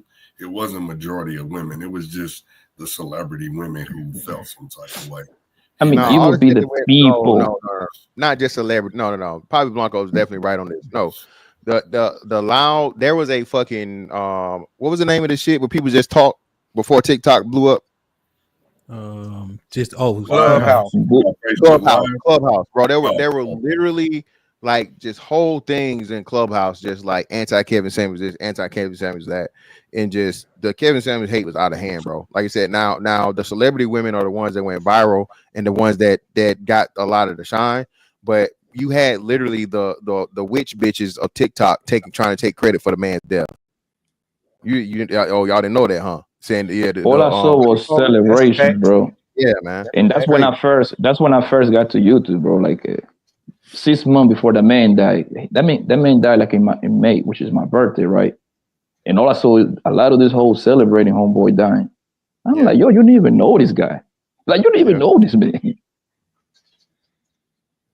And they were doing a lot of live streams, though. I remember that shit, son. That was 2022, if I'm not mistaken. Yeah. And I ain't understand how you gonna have all that vitriol for somebody you don't even know.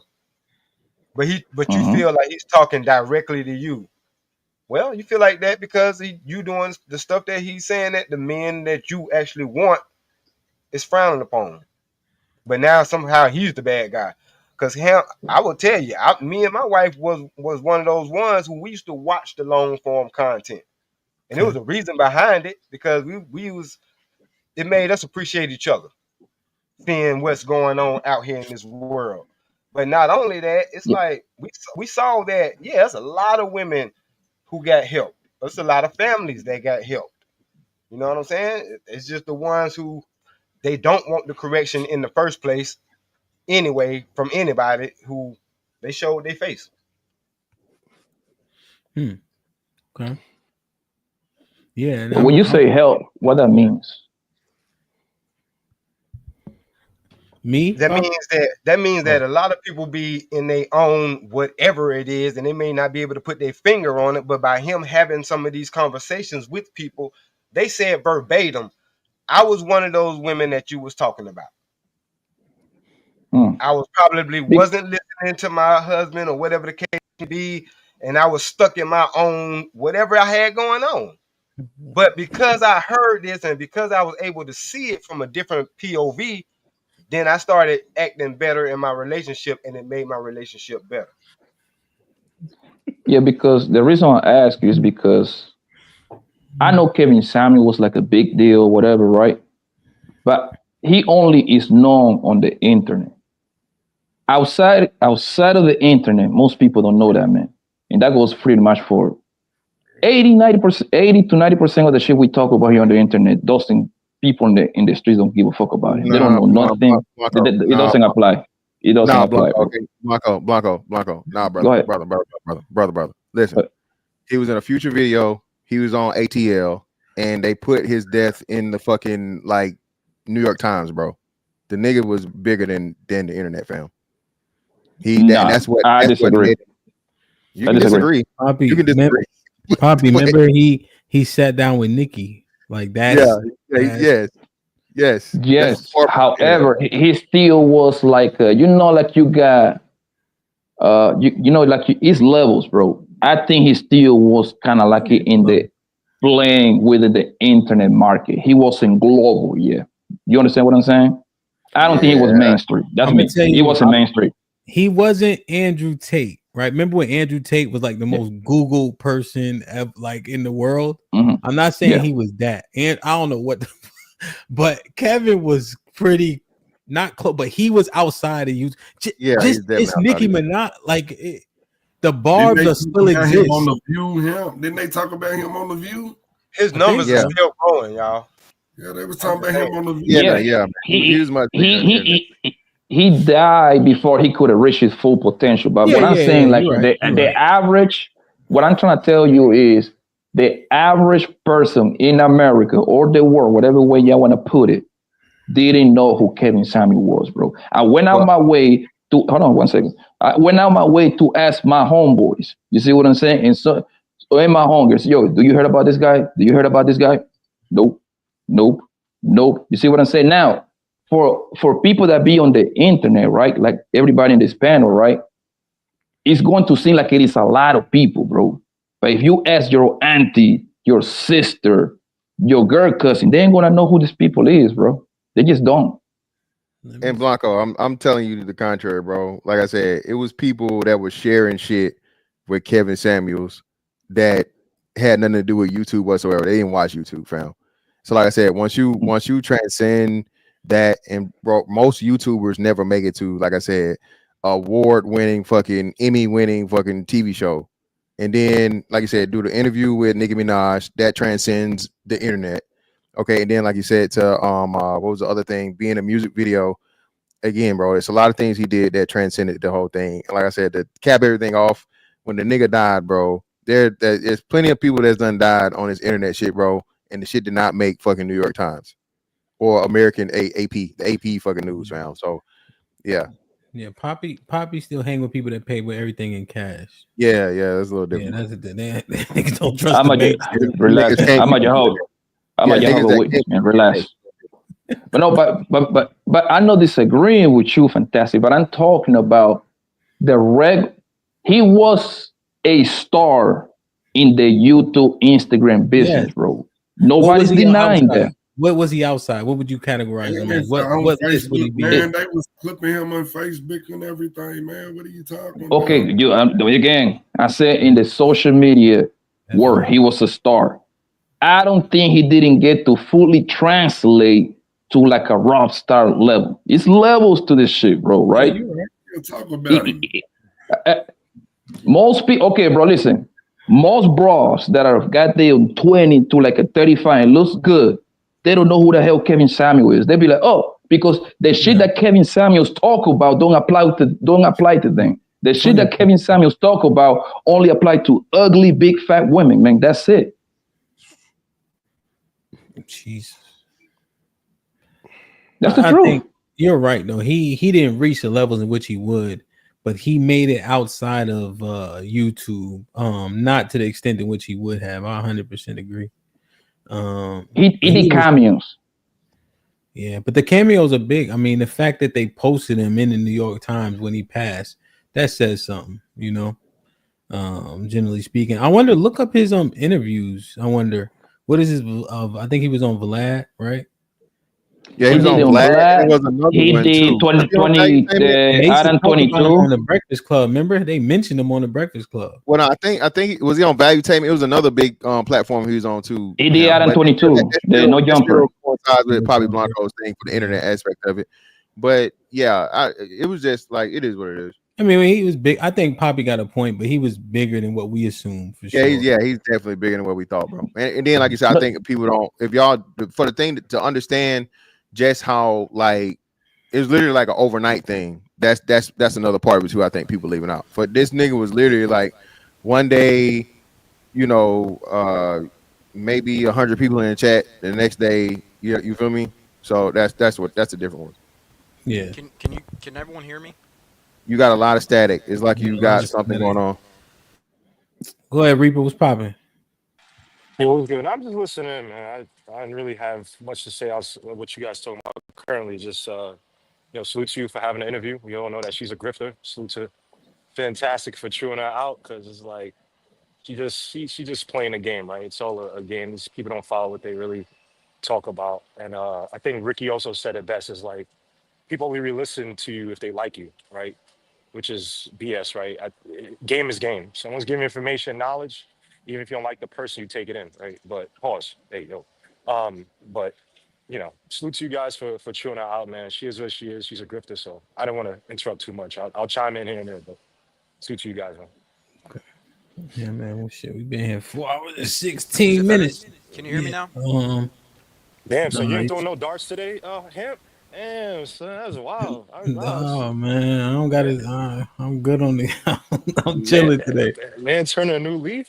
Damn, Yeah, man. son. I'm trying. I haven't talked much trash all day today, so I'm trying to keep it up. You know what I mean? You fucking no neck 1-star linebacker ass nigga, man. Fuck you, man. Happy New Year to the rest of y'all niggas. Damn, son.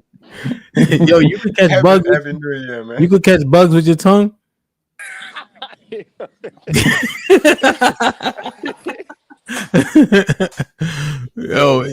Yo, fuck you. So I'm a Hittite this year, nigga. Fuck all y'all Israelite niggas.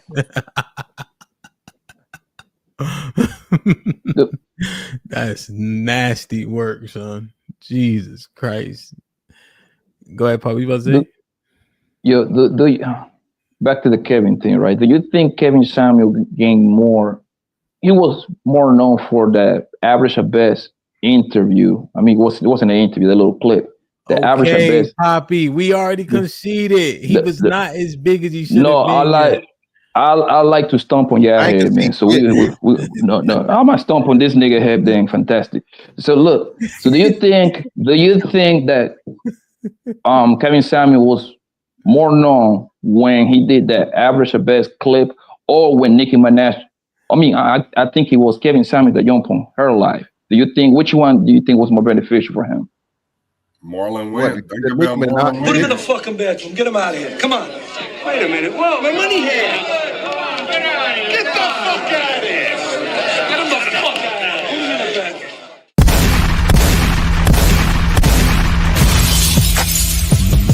Niggas want me dead. Watch your step. The price is on my head. I got my shit and I pop my shit.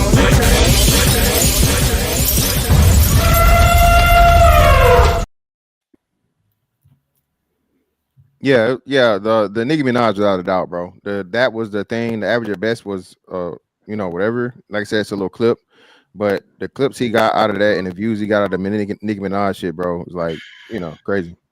Didn't he do something with Marlon Wayans too? No. Yeah, but the thing fantastic is, I think homeboy, I know what he was doing. He did it right? He treated Nicki Minaj good. He was very submissive. And I believe he lost respect from the man guy, from the red pills and the manosphere niggas. Yeah, he did. Yeah, no, you're right. You're right about that. Niggas turned on him for that. Exactly. Niggas turned on him. Not necessarily everybody, but like a good portion. He lost a good portion of the man because he used to. Go ahead. Yeah. So what niggas didn't understand was, like I said, he was looking at the bigger picture. If he shits on Nicki Minaj, he don't get on ATL. He doesn't do any of these other things. And, at the end of the day, regardless of how you want to feel about it, it's business. And he said this plenty of times. He's using this shit as a business. Now, if you're going to care about a couple of niggas that's going to get mad and talk shit or whatever, that's not bringing you the literally millions of dollars you're making now on YouTube, or you're going to expand your brand and better your opportunities for the sake of seeing the fucking bigger picture. Now, you can cuss Nicki Minaj out and tell her how she married a new, or what, and all the different things. But now you lose out on all the rest of the shit and your name being in the New York Times after you die. Yeah. So because to me, he actually didn't gain pretty much. I mean, he gained like a viewership, of course, but the kind of shit that he talks about do not apply for none of them hoes that follow Nicki Minaj, them bars. That's the complete opposite. So he didn't gain. Average at best got him a lot more eyes because that sent the shockwave through all these delusional females who think they tens. When he told that young lady, you average at best. I don't know why you think you a dime. Who told you that lie? That went around the world. I don't think that Nicki Minaj video went around the world, even though everybody, tuned in to see what that interaction was gonna be like. But for the ones like I said, I saw the whole thing, and I didn't see a problem with him per se, but I knew it wouldn't have been business smart to shoot himself in the foot when that was Nicki Minaj's channel and she brought her whole thing onto his page. You know what I'm saying? It was a setup, but he didn't fall for it. Yo, but Stan, listen, this is what I think that Kevin was on his way to do. Kevin Samuel was about to tell you niggas, I'm out. He was on his way out of here, bro. Before that happened, before he passed away. Rest in peace. He was a grifter too, my G, man. Come on, man. Let's call it what it is, man. Rest in peace to the dude. But the dude went from doing advice to men, which is cool. He was doing. I wouldn't call it a grifter. Man, come on, bro. The man was sounding very zesty when he came out with the whole cologne stuff, which is cool. I'm not issuing on it, but if that dude was talking to hold on, this might be risky. All right, Hakeem with the 10 ounces. Poppy can go. It's rude to eat peanut butter before you get on the panel. What? You talking about Poppy accent? All right, Poppy will be back in 10 minutes at 3:21. Reaper, do I sound terrible, Hamp? Are you good now? Kind of. Okay, I'm okay. I can actually speak. Okay, I need to get a new microphone. But what I wanted to say. Let me read these. real quick. Yeah, go on. Hold on 1 second. Hey, let me get out of here, Hamp. Y'all be easy, man. Stay safe, bro. I'll be safe. All right, let me read this one. I read this one. Maurice Clark with the 20 ball says, as Abe, sex is in our nature. We are visual creatures. Women lie as if they can go without sex. Why do we try to regulate men's sexual nature? There's more than double the women to men. We have to take nothing. HQ with the $5 says, y'all saying women aren't capable of love, just like the grifter girl says men aren't. Don't believe nothing a person says after that wild statement. Illa with the $10 says, Princella is a fraud who empowers unattractive, not just physically, women that nobody wants.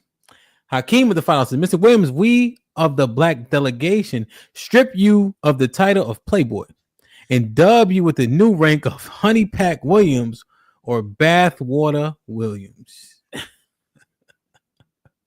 Aaron with the $2 says, someone call OG Simp's lawyer. Big Aaron, where you at? Aaron was just in the chat.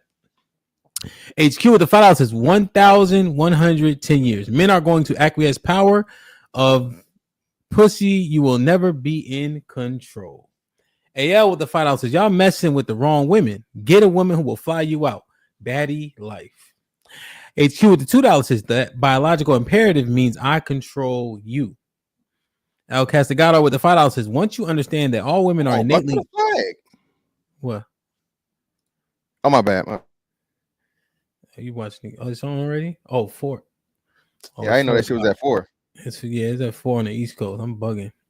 El Castigado with the $5 says, once you understand that all women are innately deceitful and manipulative, they are easier to deal with. You will be able to see the deceit coming.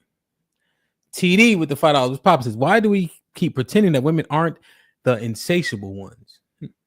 John Henry perfect. Brother. With the 20 ball says, Williams, my Gen Xer. We as men cannot make a mistake having children if we wear a condom or abstain. Still, if she decides to sleep with the condomless man, she is as culpable as him for making a poor choice. Kelly Bev with the $5 says, women operate like an animal is bad. Men operate like an animal is good. LOL. As A with the $5 says, y'all see what I'm talking about? These black men talking about black women. But okay, I digress. A man stick his D anywhere, even Nakin was popping with the $10. Men of all races avoid the doctor. Peace, Hamp. Salute, my G. Aaron with the $2 says, go listen to Cameron on Fire tonight.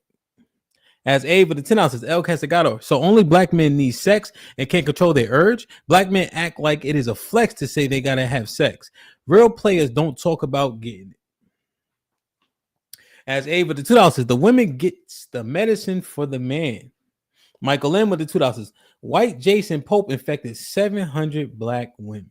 God damn.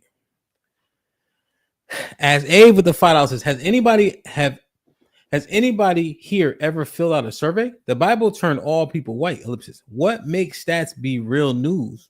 Even Trump knows fake news. As Abe with the $5 says, so now you see what I mean, how these niggas talk about black women. They do it all the time, even worse. DJ already said today was light talk about black women. I don't understand. Hey, yo, with the $5 says, crazy how y'all crazy AH talking about the majority of men getting pussy. If that were true, then how is the industry making billions? Who is making 304s rich on OnlyFans? They say that the most men that are married niggas OnlyFans are married. So yeah, 90% of married niggas. Yeah, that's not a direct correlation. So, and Kids for the $5 says, Shalom was popping. Salute. As Abe with the $5 says, Poppy is right that women don't care about money when she likes the man. Doesn't care about height, doesn't care about dick size. El Casagado with the $5 says, scenario. Your family is about to be evicted and a man wants a kiss from you to pay for your rent. Will you let your family get evicted?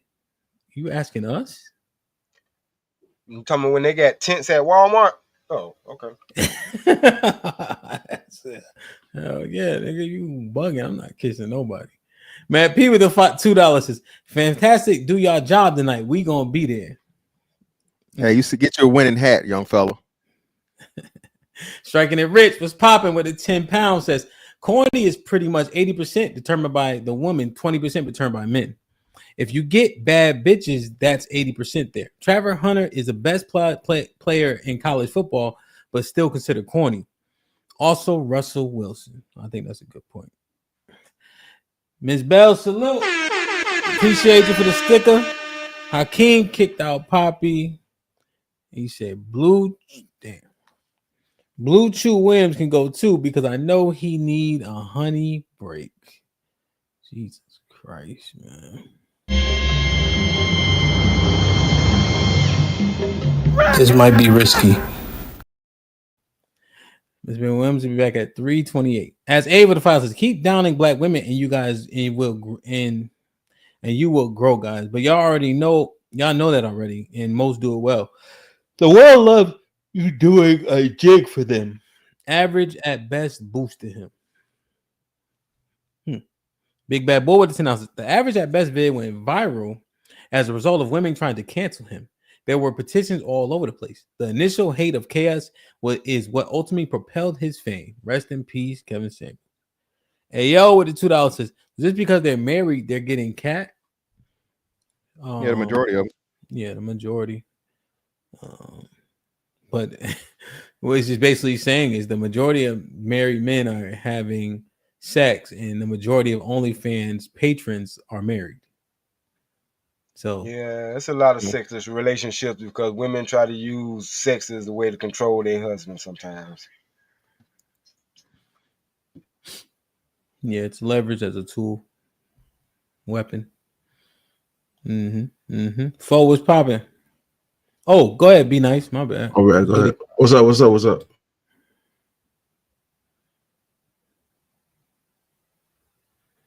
Be nice. I know you ain't watching football. You muted. Oh no, you're not muted, but your sound not working. Ain't you a computer nigga? Can you hear me? Yeah, there you go. You look, okay, perfect. Make y'all look bad. All right, sorry. So what I wanted to say is I can bring kind of a different perspective because I'm pretty young. I'm 21, right? And when I started watching Kevin Samuels, I was probably like 3 or 4 years ago, probably like out of high school when I was like working my job and whatnot. I used to watch Kevin Samuels. Now, during that time, no one knew that I watched Kevin Samuels, right? So I would argue against Poppy Blanco's point that Kevin Samuels wasn't mainstream because before I even brought it up, my friends were talking about Kevin Samuels, and every time a woman had to be held accountable, they were bringing up Kevin Samuels as the main person that does that. So he was proliferated throughout society, very popular. And when he passed away, coming from me, I'm a young black person. The vitriol that we saw from women in majority actually kind of disheartened me, because I was like, okay, they really don't care about us. And that kind of confirmed some of the biases that I had already had, which are they see us as a means to an end, but not as people to be loved or cherished. Like Kevin Samuels, whether we like it or not, we don't know what he was doing with his life and his kids and whatnot. He could have been a great person, but just because he was trying to, start a community, or he was starting to hold women accountable on a public platform, now we're happy that he died, and all these different things. So it jades a lot of people when the majority of the opposite sex is saying something that is so obviously against your humanity, because you can see yourself in Kevin Samuels, whether you like it or not. What you mean? I mean, I'm young, I'm a black person, Okay. but I'm also a man. Mm-hmm. Now, what Kevin Samuels was saying, I have Hispanic friends, black friends, white friends, all these different things. All of these people knew about Kevin Samuels. So the things that they relate to is the man part, no matter what. Mm-hmm. So when the majority of women are saying we don't care that he died, all men are looking at that like, okay, you don't care that men die in general, because we actually see ourselves in Kevin Samuels, whether he's black, white, Asian, or what. He's a hardworking dude, takes care of his family, and does all these things. So we can actually see ourselves as him as well. And the way he was treated after his death is indicative of probably what we're going to be treated like after we die as well. Because whether you're trying to help the community or not, you're still going to get hated, talk shit about after you die. Even if your goal was to help people, the majority of people are saying they're happy that you're dead. So is there really a point to even try to fix things when the people that you're trying to fix it for are literally watching the people that are breaking ground for you die, and they're celebrating it like it's the Coliseum, like they just watched the lion get killed.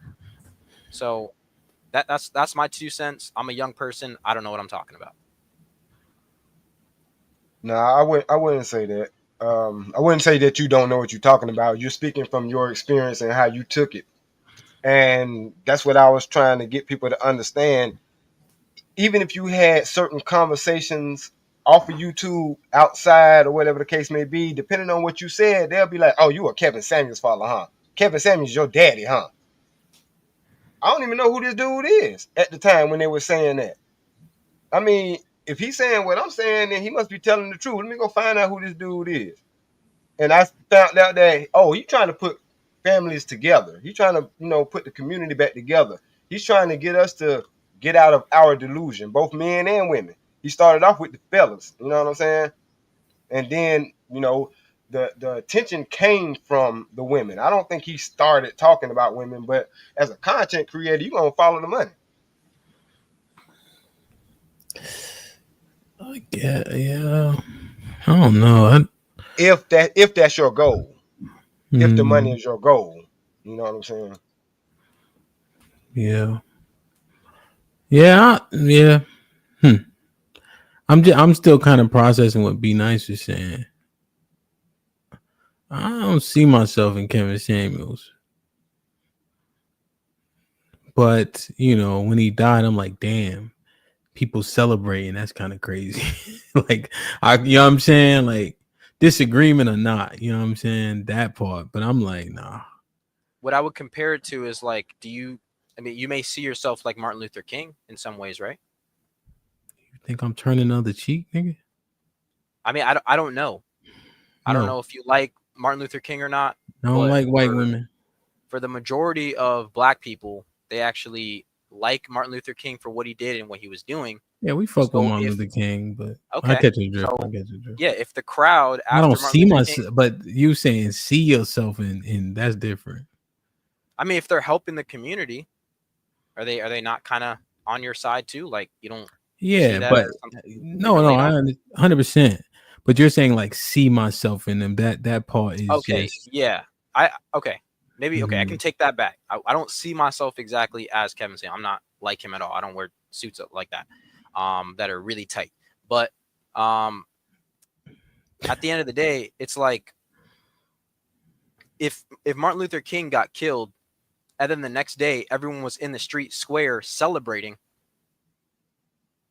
What would that make you think about the people that Martin Luther King was actually trying to protect? I get where he's coming from. That makes sense.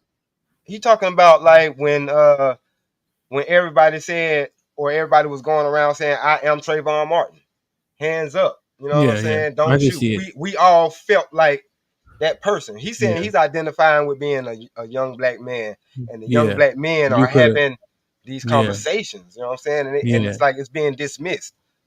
Yeah, I think that's fair. I think you could have been Trayvon essentially. He died just doing something that anybody could be doing essentially, right? And because of how he looked and being profiled, he met his demise essentially. So yeah, I could see that. Remember when President Obama was like, he could have been my son. That resonated with a lot of people. So I catch your drift on that point. So I understand it. It's a little different, but I understand the point you trying to get to. You know what I'm saying? We're young, so we don't have a Martin Luther King. It's not the same, and our issues aren't the same either. We're not fighting for civil rights. Nigga, I'm young, nigga. Who the fuck you? How old you think? Yeah, that's my point though. That makes nice more sense. Shit, bro. That makes more sense. That makes more sense for you to relate to a Kevin Samuels than a Martin Luther King, because you're not exactly fighting for your civil rights at this moment, right? Mm-hmm. But you are fighting for relationships to be in a better situation and better. Yeah, I think the one reason, like, and salute to Kev, right? It's ill will to speak on the dead, essentially, regardless of But I think that the messaging got lost a lot because men that he weren't talking to were trying to use his talking points. Right. So oftentimes he would be referring to whoever he deemed high value. And then men who didn't meet the criteria of high value would be like, yeah, you remember what Kevin said, but that's not you, my nigga. You still working your way, because it was even beyond money, which also got lost. People assume because if they were making $100,000, they qualified, but it was about network. It was about influence. It was about money. And so a lot of that got lost in the sauce, and then people were just using parts that they wanted,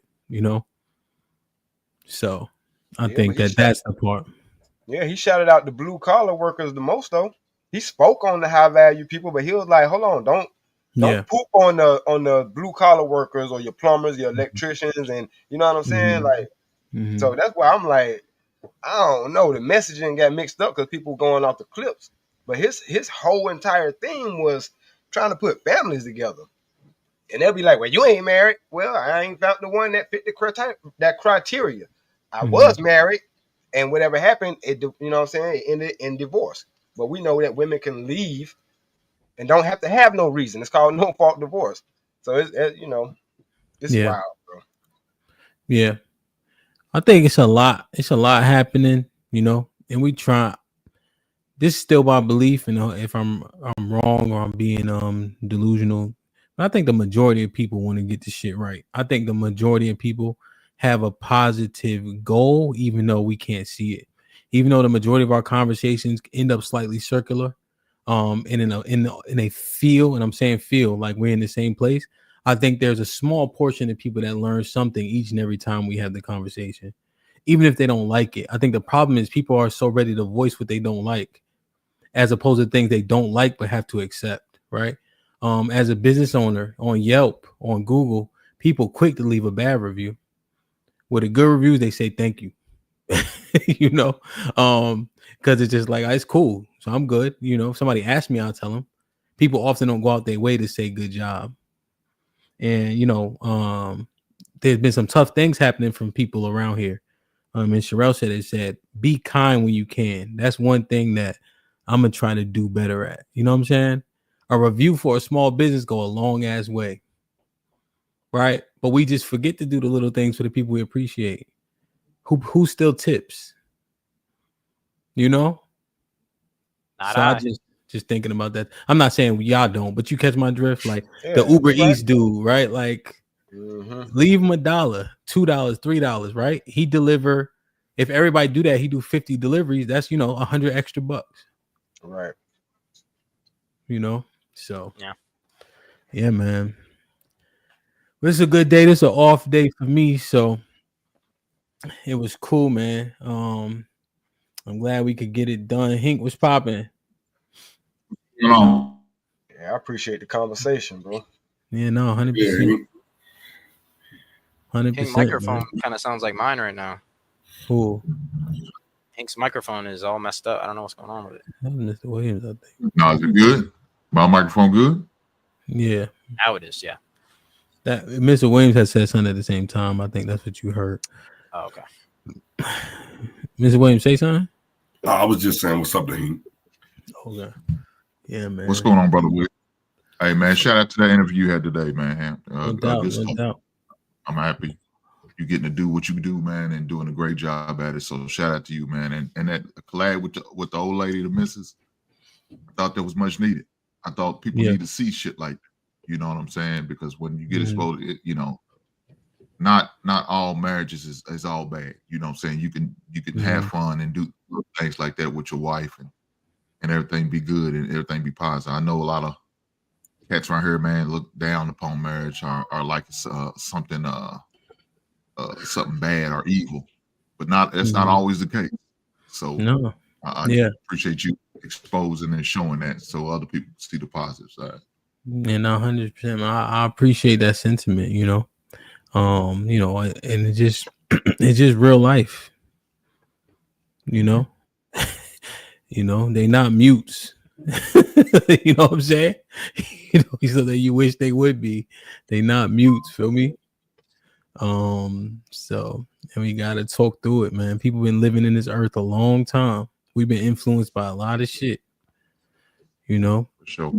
The majority of my life, I thought it made sense for a nigga to get the shit beat out of him for saying SMD.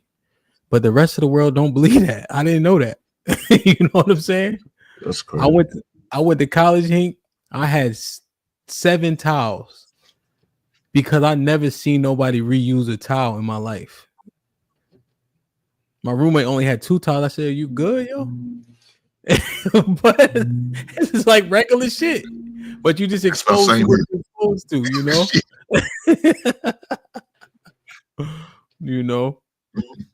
So it just be 2 towels and 1 comforter. That's all I had, man. Yo, Hank, see, I would have been looking like, yo, how he sleeping? Like how he showering? Now, one thing I couldn't get used to ever is using the same washcloth. I don't know how niggas do that shit. I ain't gonna lie, that shit. Oh well, sometimes we went without towels, but you wasn't going to no washcloth. Yeah, you know what I'm saying. We did. When you was a kid, I remember using a hand towel as a washcloth one time, man. Hey, time's hard. You gotta do what you gotta do. I don't even use the same washcloth for my face that I use for my body. Like, no, you shouldn't do that. You shouldn't do that, brother. Right? Don't do that. Exactly. Yo, hey, B9 look like B9 look like the type he'll do it though, won't you, B9? Oh yeah, I definitely do. I don't give a shit. Oh, for sure. But one thing I do complain about. Hold on. Can we just talk about this? My nigga. You use your body towel on your face? Hey. I mean, yeah. Nah, bro, don't do that. Stop doing that. Hey, let me ask you a question. It's gonna sound crazy. You wash your face That's first? nasty work. Huh? I use my hands to wash my face. Oh, all right. I get the soap and I go like this, and then I go like this. I don't usually use a washcloth for that. But can we complain about the hotel? The hotels always have the shittiest washcloths. Like they're so thin and they soak up too much water, but they don't hold enough soap. You know what I'm talking about? No, bro. You never use they washcloths and towels. Niggas only, man. Yeah, he goes to the red room. You telling too much, man. Yeah, take your carrying space, man. We're not all privileged, all right? We're not all privileged, man. Sometimes we go on vacation and don't bring our washcloths. Man, you can go to Walmart, man. You can go Family Dollar, cuz. Sometimes you get in late, you know. Walmart, nigga. Get your carrying case, young man. Nah, what that was the wrong hotel. That's it. Yes. Nigga, the red roof ain't for a 3-night stay, nigga. Yeah. That's that super 8 motel. He might be going to a motel. You know what I'm saying? Oh, for sure. Probably. Yeah, the hotels he go to got short stay. No continental breakfast. Oh, 6 hours. So hold on. Yeah. Now, are you paying for the hour for the hotels you going to? You got the 12 to 6 joint. No, brother. No. Do they have a lobby, or you just walk up to the glass and put the money in the little cutout? I think it's called the Ritz-Carlton. It's called the Ritz-Carlton. No, it ain't, bro. Wait. Well, then the Ritz-Carlton, you wouldn't even complain about no towels because they give you a complimentary roll.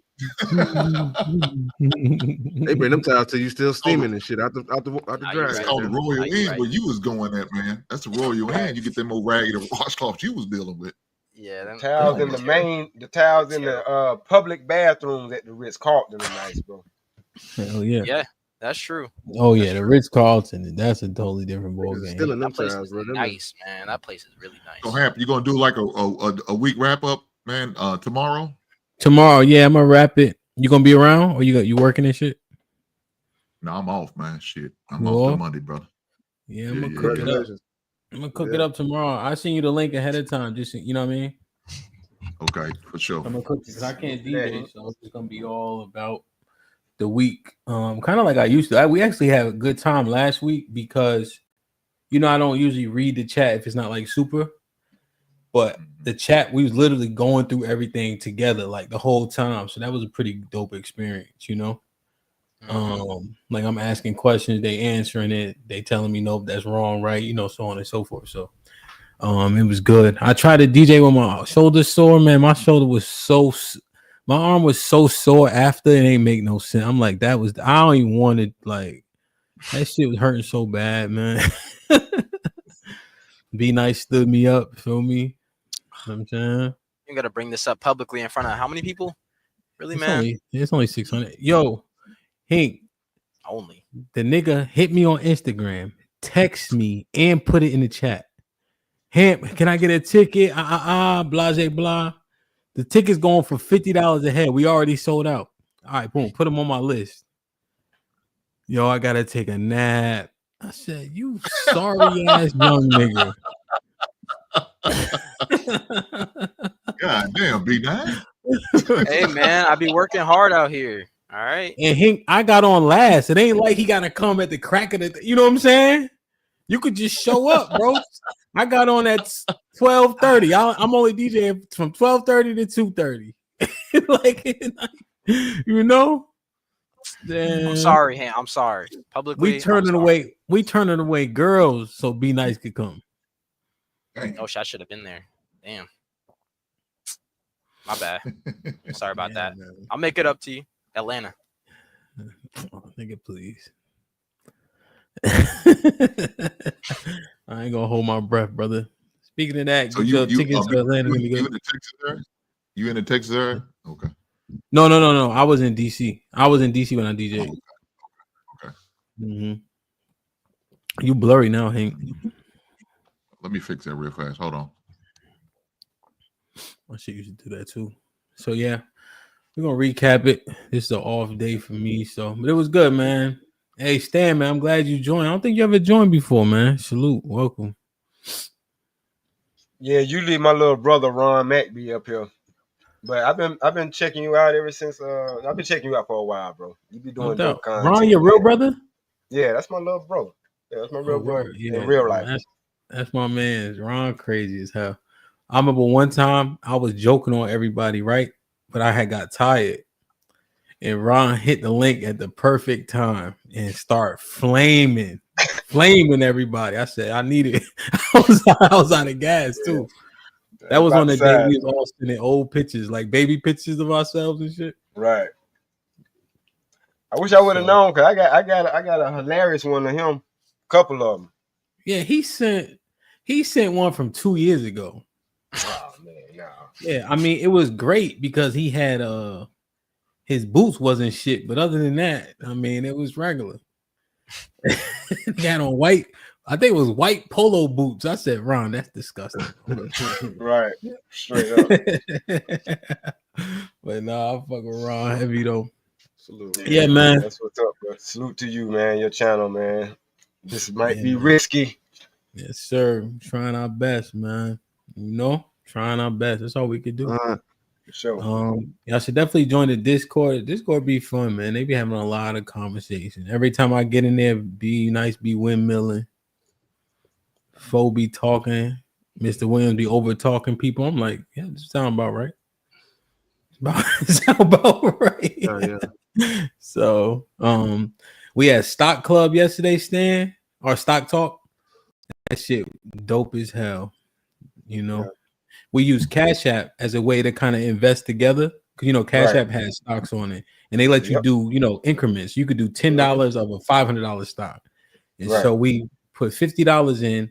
We buying 5 stocks just to see how they grow, change, you know, learning about dividends and all that stuff. So that was dope. On Sunday, you know, Tiff, even though she be wilding up here, she awesome at yoga. Like that shit, they be speaking a different language when I go in there. You know. So Granville runs a Stock Talk. She runs that, and then we got Mind Your Business on Sundays, but it's about business and entrepreneurship, elevator speeches, the whole 9 yards. So you got Melly tonight, huh? You got Mel Stay Fitted tonight with the. We got Smack tonight. So it's streets, music, art, culture. So we talked a lot about like sneakers and fashion, just different trends and shit. Mel got every shoe you can imagine. Anime. The anime niggas is real bougie. They real Hasidity.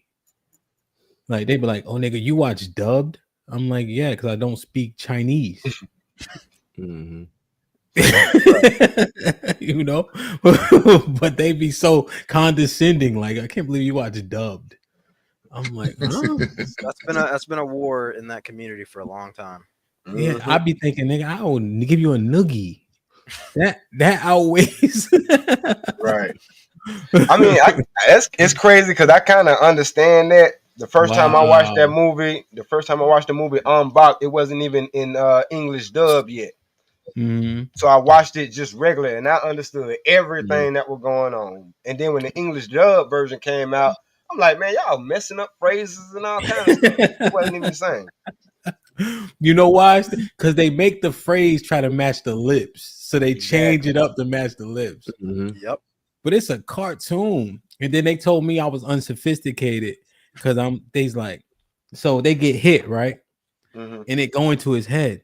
Man, next time I better block, and then I'll do a Kamehameha because I realized that he has an opening in his groin when he does. The fuck you talking about, my nigga? Right. And then he do all this explaining. All he do is throw a punch. I'm like, you did a whole lot of talking to throw a jab, nigga. You know what I'm saying? Like, right. So I just be looking. They be like, see, you don't care about the inner workings. I'm like, get the fuck out of here, man. But I learned a lot. I learned a lot in that shit. And then we got gaming, the gaming club at 7 p.m. on Saturdays. Onikasu runs that. So Frozen runs the anime. Onikasu loses the whole time he playing the fucking game. I said, my nigga, you might have to give up your job. We ain't come here to watch you lose for an hour straight. But it's consistent though, you know. He's consistent. He was playing For Honor last time, and he was playing Dying Light too.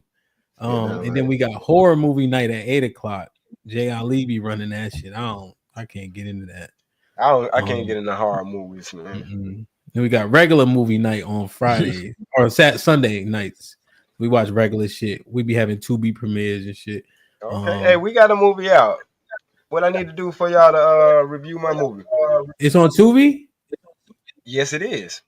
Hell yeah, we could watch that Sunday. Is Right. Jay here? Somebody tell Jay Ali we watching. What's it called? It's called Son of a Preacher Man.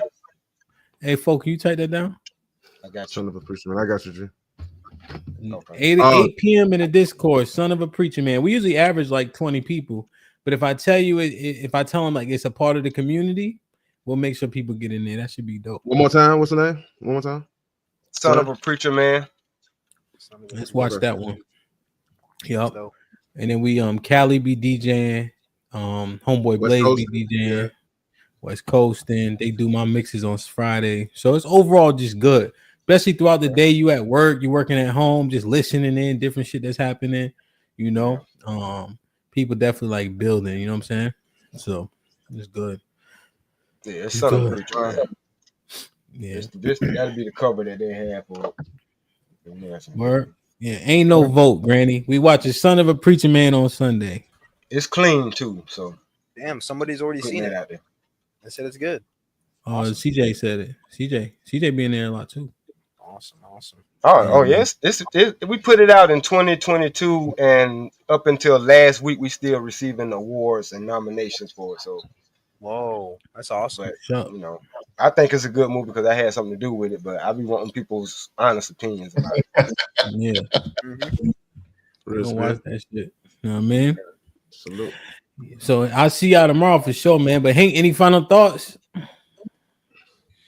Man, you know how I roll, man. Black man, protect yourself at all times. Whether you have to go get on somebody's couch or get on somebody's Zoom meet, man. Protect your mental. Get your blood work checked, man. Do your full physical. A man of a certain age, like me and Mr. Williams and Ham's old ass, go get your prostate and your colonoscopy checks, man. Take care of yourself. We only got one shot at this thing, so do right. That's a fact. Somebody, Stan, when you get a chance, they just put the link to the Discord in the chat too. When you get a chance, if you get in there, it won't let you talk for the first 14 minutes or type, but don't be surprised. Fo, any final thoughts? Great show. Shout out to Paul Priscilla.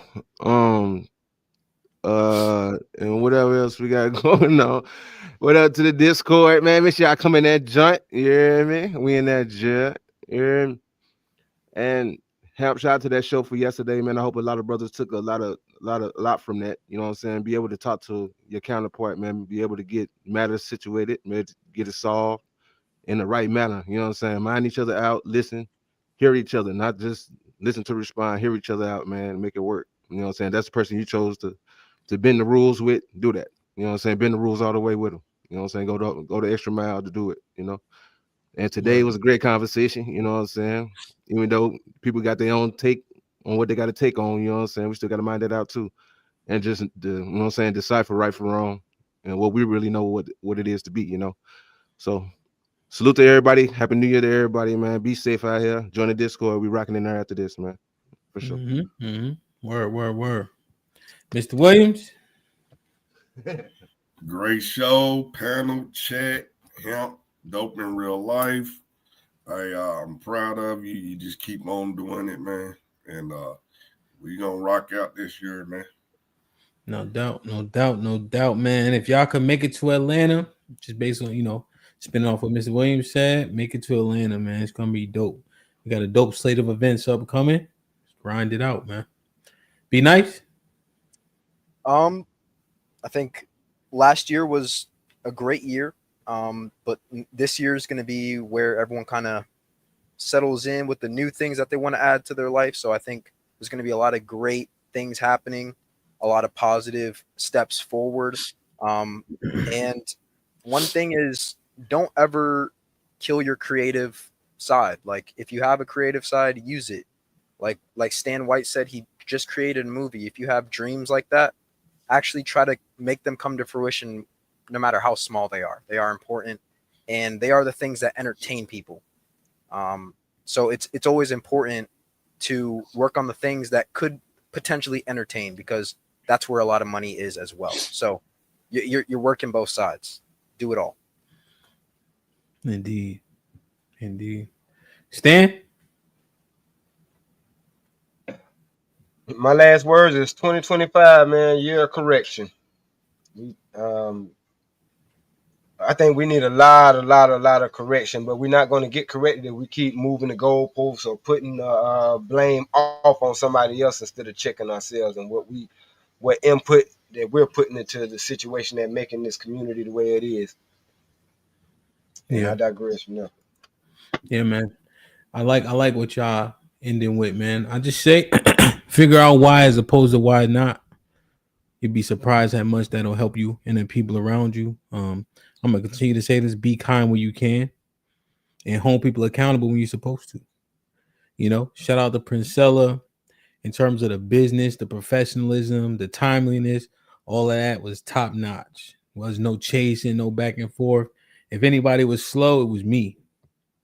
But just in terms of how it is to be professional when doing business on this here YouTube, contractual and things of that nature, you know, she was top notch in those aspects.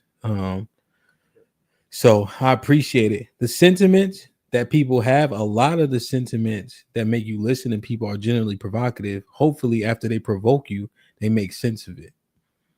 Right? So hopefully you guys got an opportunity to hear the thoughts in full with clarification questions so you can see exactly what they mean, as opposed to a couple clips here and there, and you make a determination without all the context. You know, take what you can, understand it for exactly what it is, process it, and log it. Don't forget it, because then you doomed to repeat the bullshit. You know what I'm saying? I love y'all. I appreciate y'all. Get in the Discord. Y'all be safe and do the right thing, man. Yeah. Like, share, subscribe. Tell a friend and tell a friend. And we out.